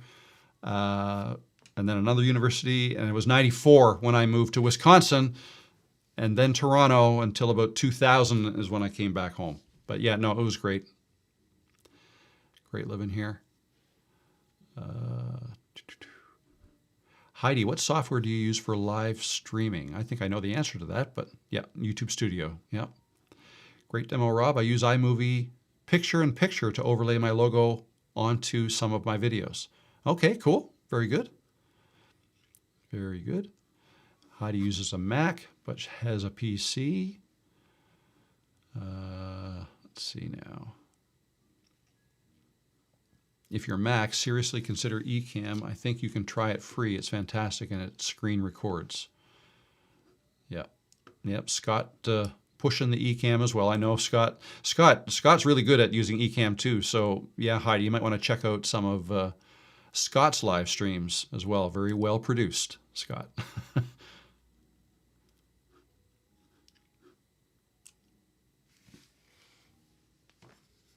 thirsty.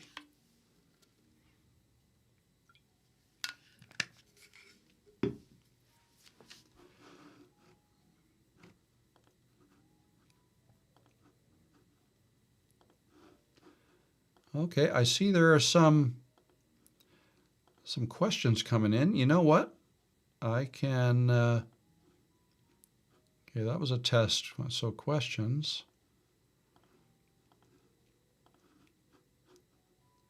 All right, so for those of you who weren't here at the beginning, I talked about this new community inbox that I created. There's a QR code on screen you can use to go to that, or there's a link in the description below that'll take you to it. And what it is, it's a forum where you can submit questions, negative feedback that you might have gotten, stories, share your wins, things like that, right? So I mentioned it at the top of this live stream, and I see I have some submissions. So let's just go ahead and read these. How do I make these a little bit bigger? I double click. Here we go.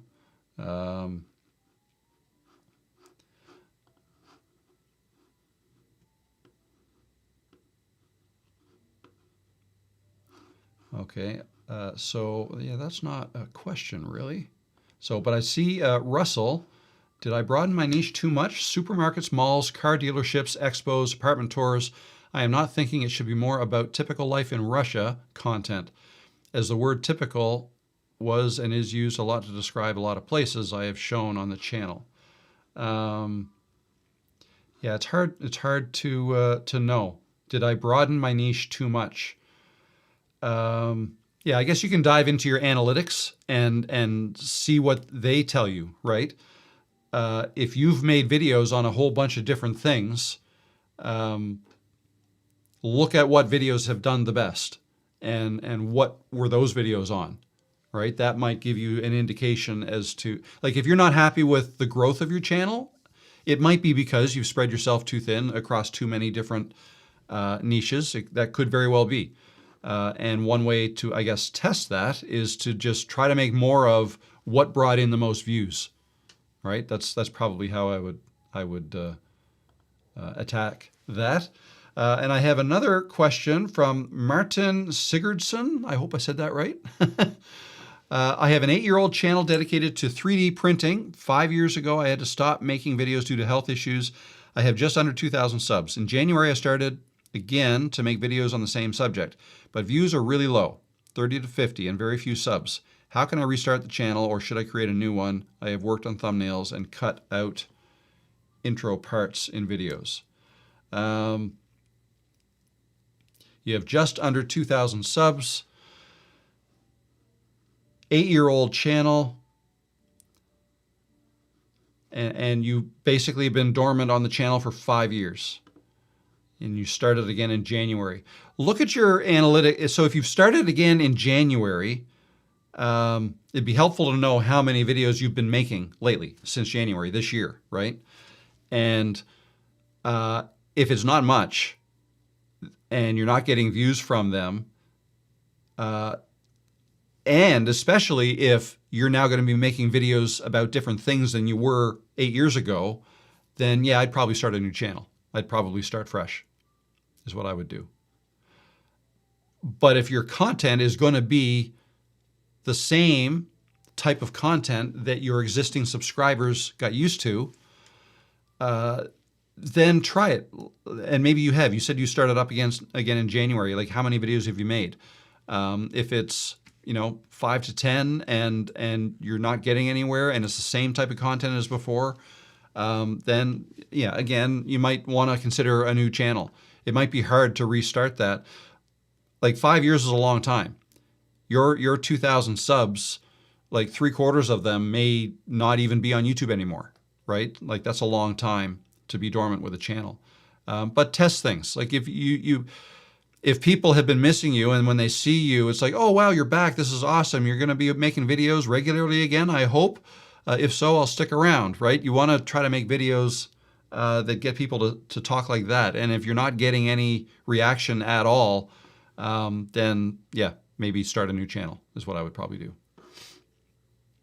All right, so yeah, if anybody wants to submit a question or a news item or a win you want me to share or a tough love message that you got, negative feedback that you want me to share, you can do that at any time during this live stream or until the next one, right? At any time. The link is going to be in the description below. If you're watching this on the replay, link is in the description below, or use your phone to snap a picture of this QR code on screen and that'll take you to the forum.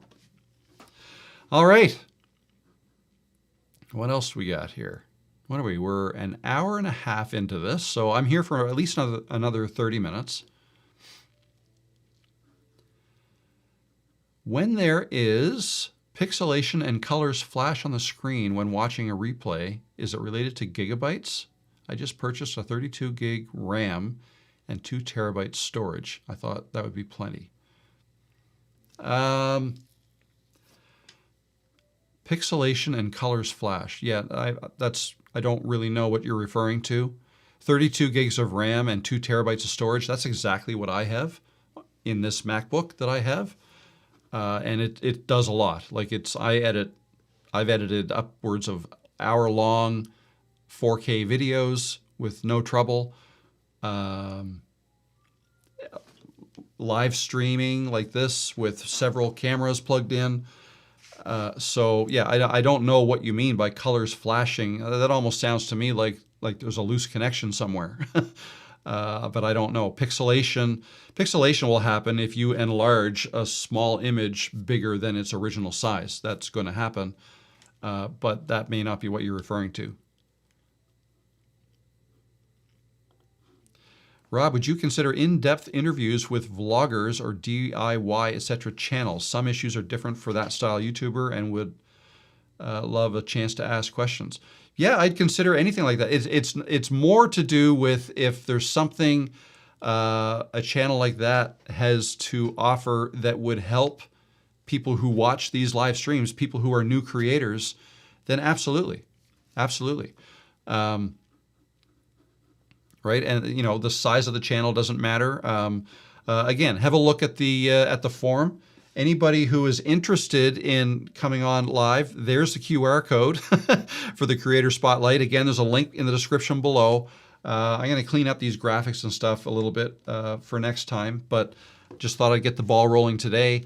Yeah, I'd like to get back to doing like spotlighting a creator that can be helpful for others to learn what their journey has been like, what they've done to achieve whatever success they have, things like that. So if you're interested in coming on to one of my live streams, it would be via Zoom. I would give you a Zoom link. You would enter that meeting, and then I could bring you into the live from there. That's the way that would work. But I've got a form you can fill out. Again, it's called Creator Spotlight. That QR code will take you there, or a link in the description below at the very top. There's 2 new forms at the very top. That'll take you there as well. Yeah, just fill that out, and we'll go from there. And I think probably in about 2 weeks I'll be starting those. Sup, Ty? How you doing? I saw your avatar there. Good to see you, Ty. Hope all is well with you.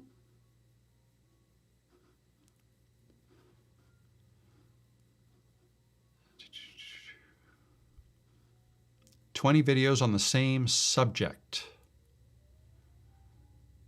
I don't know what that's referring to.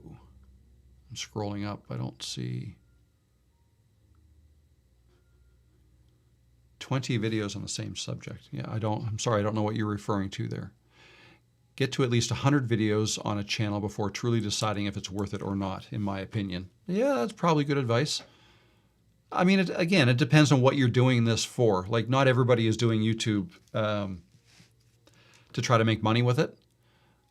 So yeah, it's important to understand why you're doing YouTube before you start giving yourself timelines as to, I need to be there by a certain time and that sort of thing. "What video software do you recommend?" Christy Flynn. Video software, if we're referring to editing software, I use and love and recommend Camtasia. I've got a link to it down below if you're interested. It's not one of the more popular ones, but I think it's among the easiest to learn myself. But the one I would recommend, if you've already started with one, then maybe that's the one you should continue with, because a lot of them do a lot of the same things. Obviously there's the ones that can do the most stuff tend to be the hardest to learn, like Final Cut Pro, like Premiere Pro, even DaVinci Resolve, are very, very good programs, but in my opinion, hard to learn. I just never got used to any of them because I've been using Camtasia for so long. Camtasia I just find much easier to learn. But there's other ones too. There's CapCut, there's Filmora, there's InShot, I think is a mobile-based one for Android phones. There's iMovie, of course, which is free on a Mac or on your iPhone. right? So, and if you want to upgrade from iMovie, because that's free, Final Cut Pro would be kind of the natural upgrade path. You can do a whole lot more with Final Cut Pro.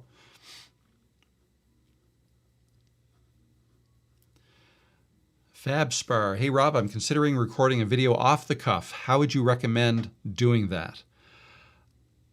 With your phone? And maybe write down a couple of bullet points to keep you on track in case you lose your place. And do it in a location you are comfortable with. So whether that's outside or in your office or sitting or standing, none of that really matters. You just have to be comfortable with it, right? So pick a comfy spot and go for it. Just start talking to your camera. Like I would recommend doing a test recording first, right? Because especially if you're using your camera, actually, let me just grab my phone here.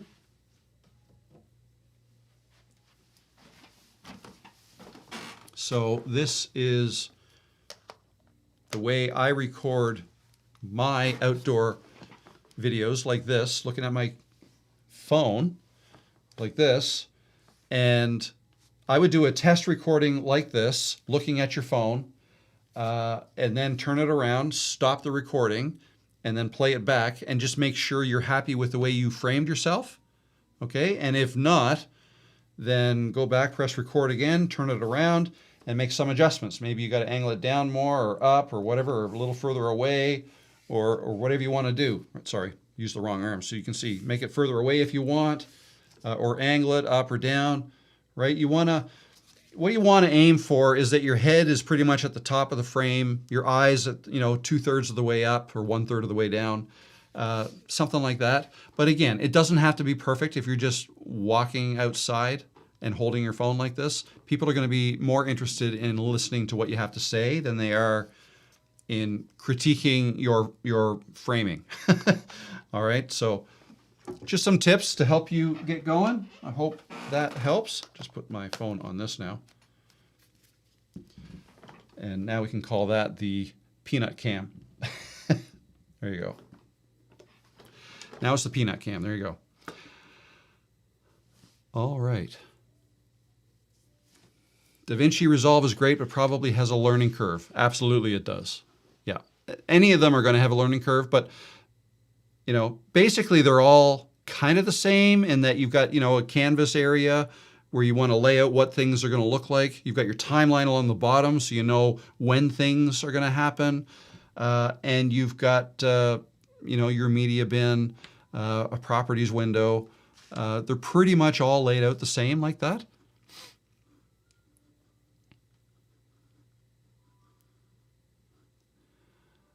Okay. CapCut has been very easy to learn. Awesome. Yes, I've heard it is. I just use Clip Champ still. It's clunky, but it works well enough for now. Perfect. Hey, whatever works. Whatever works. It's a resource hog too. It's why I haven't gone that way yet. Which one's a resource hog?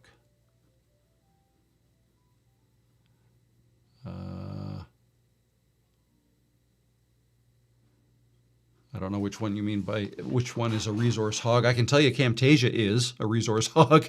If I'm editing for too long of a time, I will stop and I'll shut down my computer and I'll reboot it again. So it's probably not the best for that. But yeah, I mean, video editing itself is a resource hog. So, the programs, the editing software needs to be good at managing that sort of thing. Over 50 creator, did you ever find in the beginning of your channel that if you had one video do bad with impressions or views, that it took several videos for you to recover from that with the algorithm? No, not really. I mean,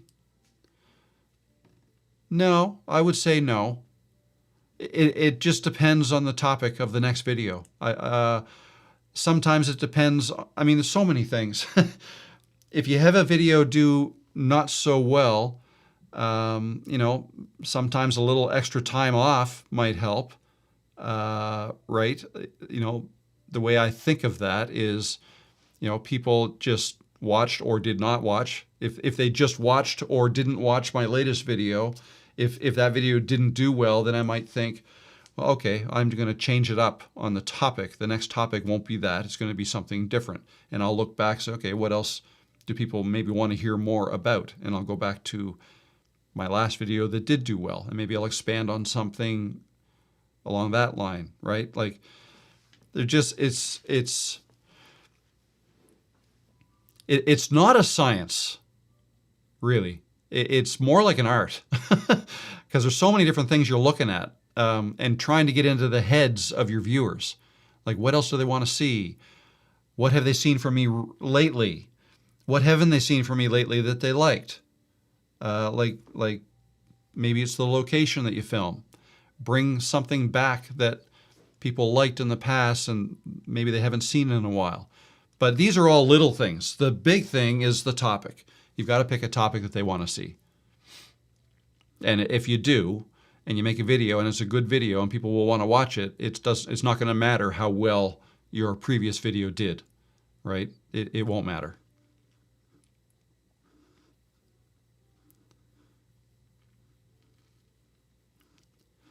Rob, DaVinci. DaVinci, oh, it's a resource hog as well, is it? Yeah, I think they all are. Unless you're doing one in the cloud, but then they probably work slower, and then you also have to upload your stuff to the cloud. I don't love that.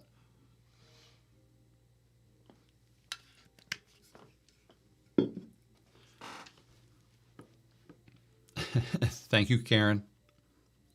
Good teacher. Christy Flynn uses Filmora. Very good.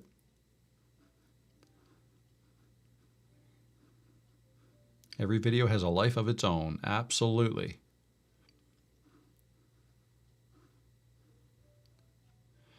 Hey, y'all. Okay, I recorded a video, but made the mistake of watching it with a very critical eye. I deleted it in haste. I will get out of my own way and re-record. No one will see it anyways. Yeah, that's... I mean, it's typical. It happens to a lot of us. But I encourage you not to delete it next time. Just post it. It doesn't matter. The idea of watching your video with a critical eye is great, but not for the purposes of keeping it or not keeping it. Do it for the purposes of learning how your next video can be better. Okay, you want to find things wrong with your existing video. Not because you are going to delete it and try to make it better. You'll never get anywhere if you keep doing that, right? There's always going to be things you could do better with a video. So keep it. And in fact, the more videos like that you keep, like if you keep that, so this one's deleted, so that's done. But so re-record it, keep it, even if you don't like it, that will further cement whatever lessons you are learning about that video that you don't like. Like if there's something you really don't like about that video, but you've kept it, and now you see it's still there, and now other people can see it, and you're like, oh man, yeah, no, I really don't like that. It's just going to further cement it into your head that the next time you're making a video, you're going to not do that thing you didn't like, right? That's how you learn. That's how you learn. And you learn more and better from the videos you leave on your channel, not from the ones you deleted. Okay, so keep that in mind. It's also cool for your viewers. Like picture yourself 5 years down the road, successful YouTuber, got hundreds of videos. Somebody's going to come into one of your live streams or in your comments and say, wow, have you always been so good at making videos? I'd love to see one of your earlier videos. And to that person, you could say, as a matter of fact, just scroll all the way to the bottom or sort on oldest, and you can see my first ever video. It's still there. And yeah, I hate it, and I feel like I've learned from it. But you tell me. So now you can see, by watching all my videos, you can see how I progressed over the years. So I think that's cool to be able to have that on your channel for others to see and for you to look back on it as well and see. So there you go.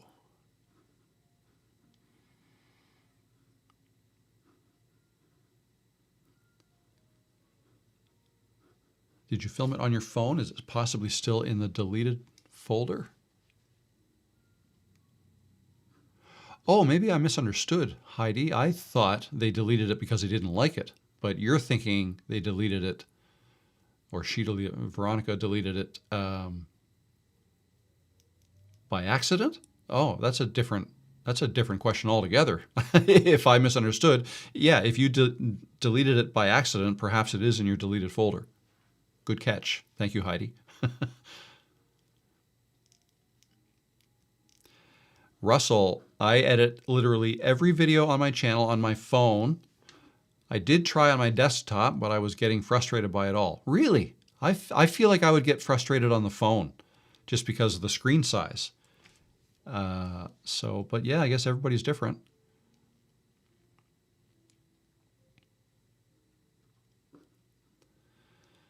Let's see now. Scott says, I admire people who can edit a video on their phone. My eyes are just too dang bad for that. I'm with you, Scott. Same thing. Scotty Kitty, my channel is 11 years old, just 3 videos. I want to change the name. Heard that because it's 11 years old. I'm already an established with YouTube. Should I start new? Yeah, it doesn't matter. It doesn't matter. You can start new or you can rename that channel. I don't think it matters. The only thing I would consider is the 3 videos that are on that channel now.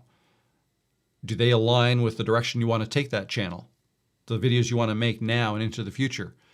If not, then yeah, maybe just start a new channel and leave that channel alone. That can just be your first channel and you can start with a new one. Still not finished my latest videos, so I only have 8 up, but I have gone from 30 subs to 180 without making another video. That's cool. Very good. Yep, that happens. Also, one video now has over 2,500 views, which is huge for me. Congrats, Andy. That's awesome. What you can do is, yeah, I would kind of analyze that video. Not really. Just notice what that video is about, because there's a whole bunch of people that watched that video, and because of whatever you said in that video, they've decided they want to see more from you. So what did they like? And give them more. Or give them different stuff that people who liked that video would also like. You know what I mean? Just think of those people who watched that video. All right, how do I keep these people happy? Let's make something else that they would like. It doesn't have to necessarily be the same topic, but it's got to be something that whatever defines that group of people, they would also enjoy, potentially. Good problem to have. And the testing begins.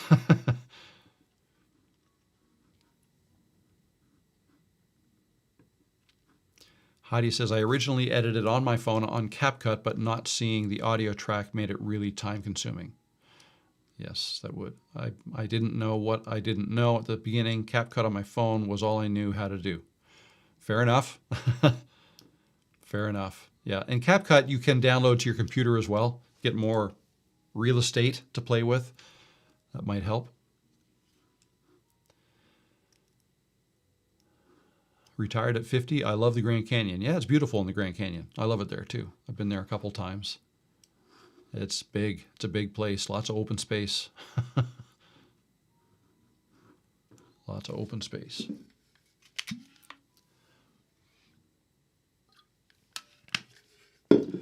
All right. Anything else anybody has? I'm coming up on 2 hours, another 7 minutes. Is that right? Yeah, 2 hours.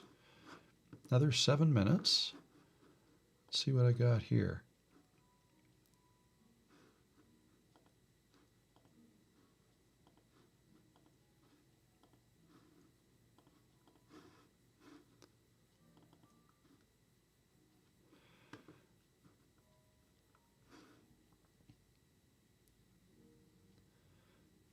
All right, I see Craig Hawks submitted something through the community inbox on the live stream May 26th. Oh, that's today. You recommended figuring out where my subscribers and views were coming from. I assume that could be answered inside of YouTube Studio, but I'll be darned if I really know how to do it. So it'd be helpful for me, would be a short tutorial on how to use YouTube Studio in that way. Know about such a video, and you could just point me to that. Huge thanks. So figuring out where your subscribers and views were coming from. I'll just do a real quick demonstration. Let me move this. Oh, sorry, Peanut. That's what happens when I tip my phone. Sorry, Peanut. The phone fell on her. Got to go back to sleep.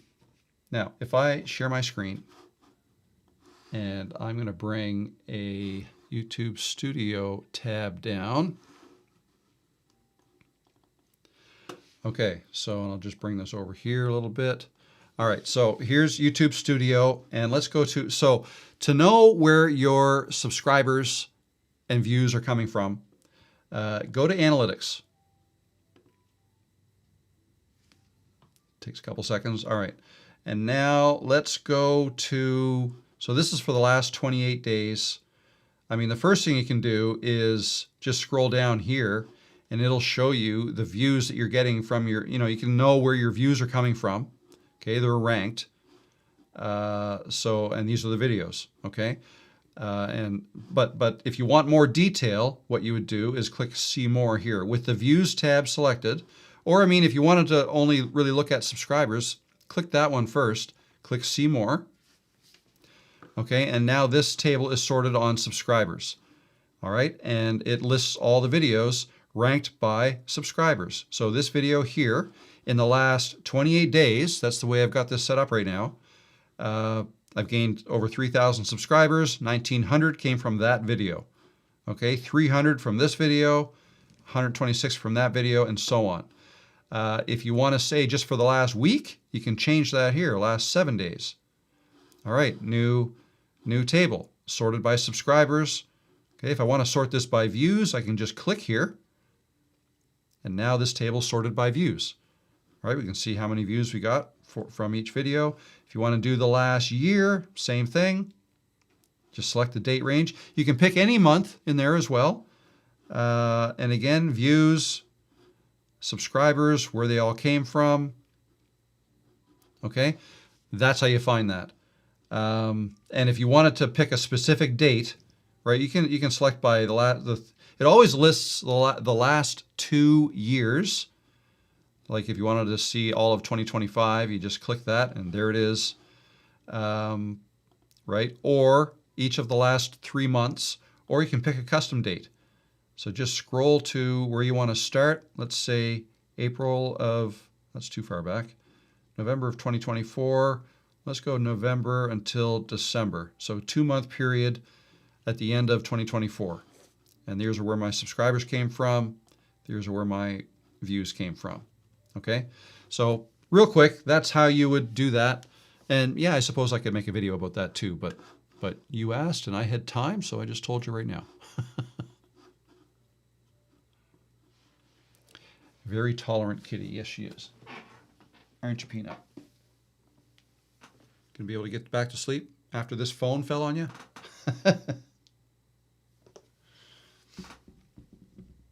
Oh no, you're not gonna want me to put that back up on the desk. Massive haircut last week, massive sleep disturbance this week. Yeah, she's just not winning the week. Right, Scott?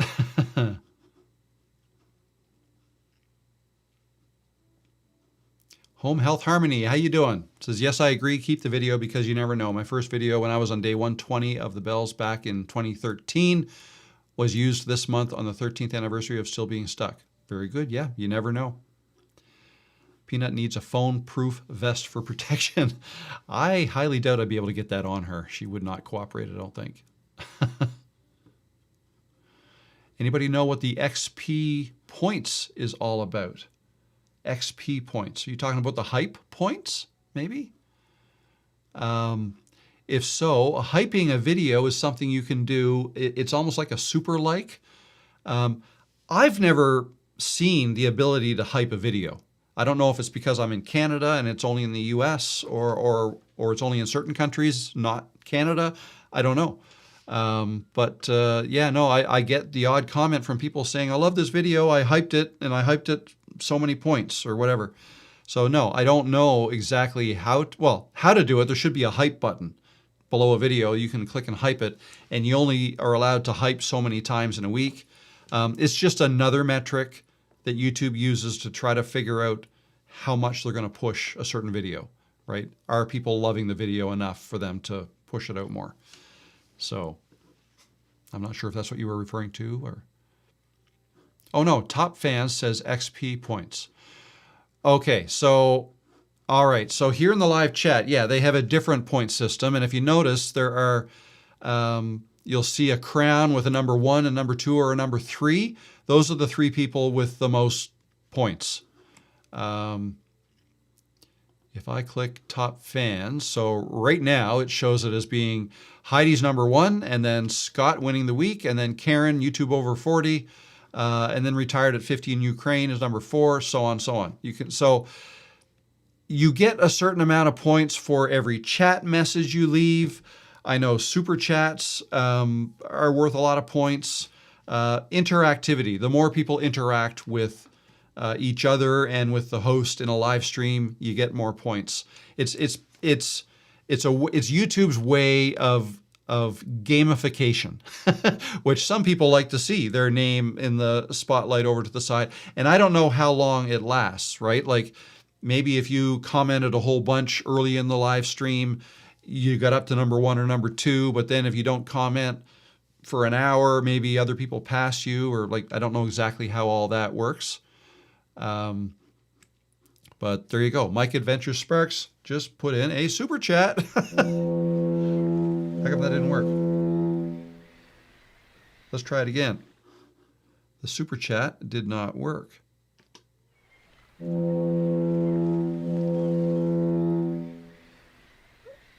Here, let's just play that.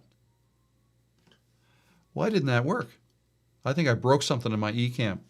Well, thank you very much, Mike. I really appreciate the super chat. Mike's Adventure Sparks.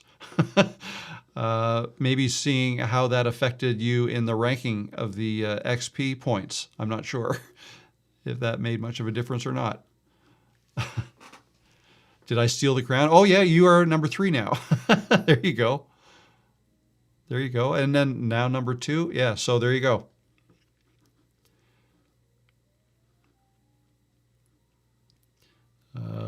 I guess right at the moment I'm the biggest blabbermouth. Very good. Yeah, well, we don't have to call you that, Heidi.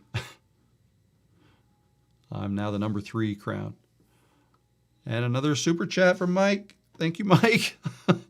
I'm pressing this button. I think the audio comes through, but I have to fix that super chat button. I must be hiding it or something. Karen over 40, what is your hairstyle called? I don't know. By the way, your manifesto on optimism, don't let other people stop you, was my favorite Rob the Maritimer video of all time. I wish I had made it. Perfect video, no notes. Yeah, which one was that? That one, yeah, I kind of like that too. And you're an optimist too, Scott. Of course, you can absolutely, I guess I just beat you to it, but you should make the video as well. But no, what I'm looking at is, yeah, no, that video of mine, I liked it too, but I guess maybe it's just you and I, because not many others did. That was a 10 out of 10 and quite low on the list, actually. So if I look at my, yeah, no, that's still number 10 out of 10. My latest one is 8. But hey, it's just the way it goes.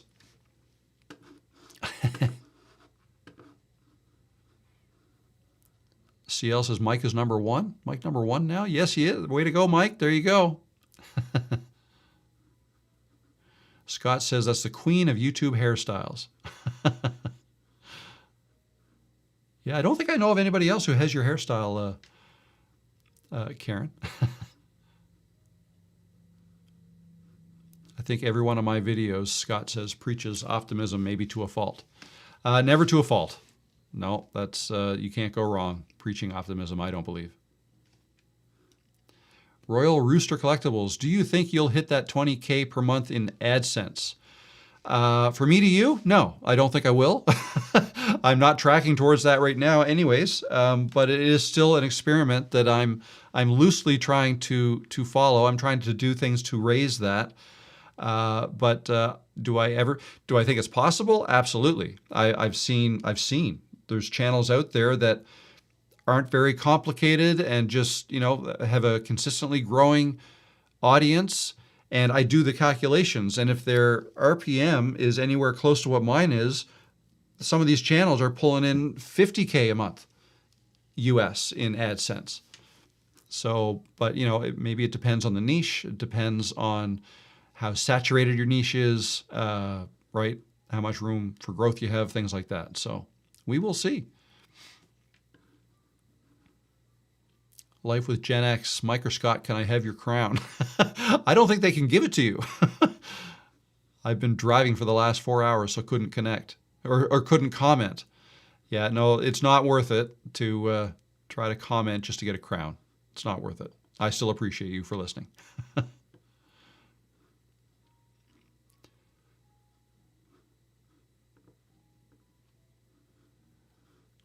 What happened to the restart?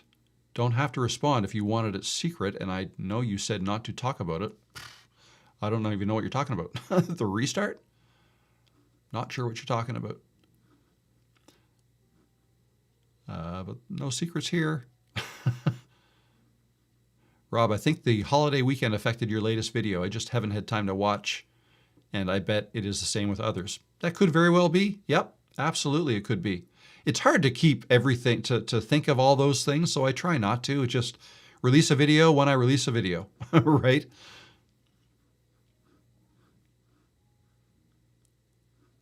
Mike stole my crown.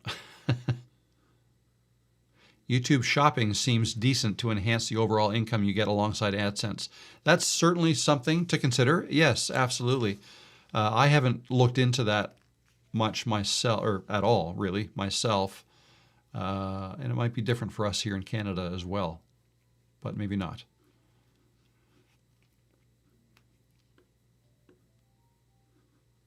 Oh, maybe he means the members only restart last week? I don't know.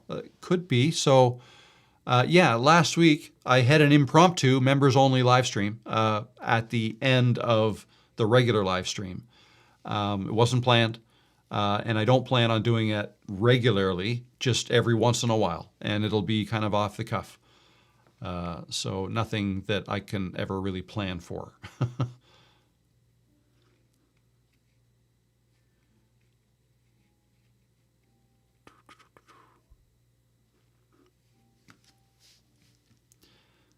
All right. How long would you recommend my first video be? I'm trying to start my channel, but don't know if there is a good length for the first video to be. There isn't really a good length. It can be whatever you think it needs to be. If it's just try not to make it, try not to stretch it out longer than you have information to share, because people will they won't like that. So, say what you want to say, and that's it. If that's 3 minutes, or if it's 10, or if it's 30, it is what it is. Shorter would tend to get more views, but not if it's a long video, but it's all worthwhile, and people want to, and they have the time to watch it all, that's fine. But if I were forced to give an answer, I don't know, I might say for a first video, if it's just an intro style video where you're just introducing people to you, it's not going to do very well anyways. So I'd probably keep a video like that short, like 3 to 7 minutes, somewhere in there. I'm just pulling numbers out of the air. But if it's a video about a specific thing, and there's a certain thing you wanted to say, I have to say it's just got to be as long as it has to be. Just don't try to stretch it out. Just press end when you're done. And it could be 15 minutes. It could be 5. No right answer.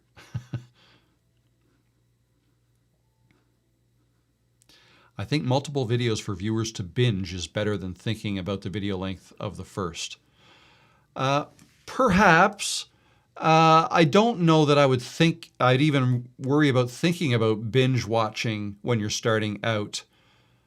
That'll come later. Like that'll come like when you have 100 videos on your channel and people find you then for the first time, they'll click your channel and they'll see, oh wow, look at all these videos.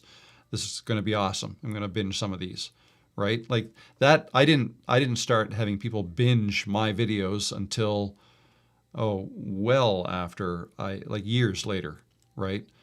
So yeah, that's not going to move the needle very much. But making new videos will. Just make a new video and you never know how well each new video is going to do. You might have one that does really well and levels things up for you. Every 10 or 20 videos, you might have one do exceptionally well, right? Again, just kind of pulling numbers out of the thin air here. It's different for everybody. But yeah, just keep making content.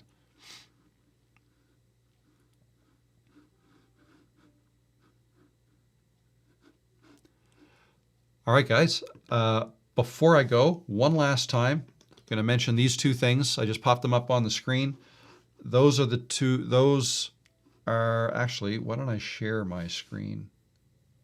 No, I don't need to do that, do I? If I go here, let's see. No, where am I trying to go? Rob, my videos, live. Okay, if I share my screen now and I click this live, but I'll pause it, here are the links. Okay, oh, and you can't see them. There, now you can see them. Here are the links. Here, I can get those out of the way. What am I doing? There. Here are the links to the new Creator Spotlight and the Community Inbox. If you're interested in coming on to one of my lives, click this Creator Spotlight and you can submit basically, call it an application if you will, or request to join. I'm not going to be able to probably accept everybody who wants to come on, but it would be a Zoom call and I could bring you into the live stream. My plan is to start including some of you in my live streams, one every week or two, and it wouldn't be for long. It would be like, I'm thinking 15 minutes, not like the hour-long interviews I did with some people over a year ago. Nothing like that, just something short. If you got something to share that you think others can benefit from, that'd be great. And the other one, of course, is the community inbox. So if I just click that link, show you what it takes you to, right here, and you can fill that out. There's another shot of peanut there. And you can submit a question that I will. So at any time throughout the week, you can submit a question that I can then answer in the next live stream. Okay, that's what that's all about. Submit a question, share a win. If you want me to acknowledge that, I plan on having different and new segments to this live stream, like a share your wins segment where I will reel off a whole bunch of wins and I'll call out the people who submitted wins and things like that and questions. And anyways, trying to make this a little bit more of a weekly event as opposed to just answering questions the whole time, but we'll see how it goes and if you like it. Nice of Peanut lets Rob go live on her channel every Tuesday afternoon. Yep, it is. My very first face-to-camera video got very little traction until I posted my 25th video. I tested different video lengths, and there's really no rhyme nor reason for length. Yeah, I found the same thing, Heidi. Congrats on Livestream 150. I'm up to 10. Congrats on 10. That's a milestone, too. Way to go, Jen.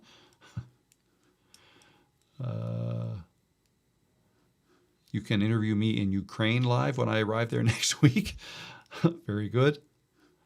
Fun day, Rob. Thank you. Yes, it's fun to watch. Lily. Yeah, Flight Quest. Winner chicken dinner. Yes, I like. Awesome. Cool, guys. I'm going to say goodbye. Hope you enjoyed this. Look for another video out from me this week. I'm not sure when. Maybe tomorrow. Maybe not. But soon. And that said, I'll see you next Tuesday in the next Community Live. All right, guys. Bye for now.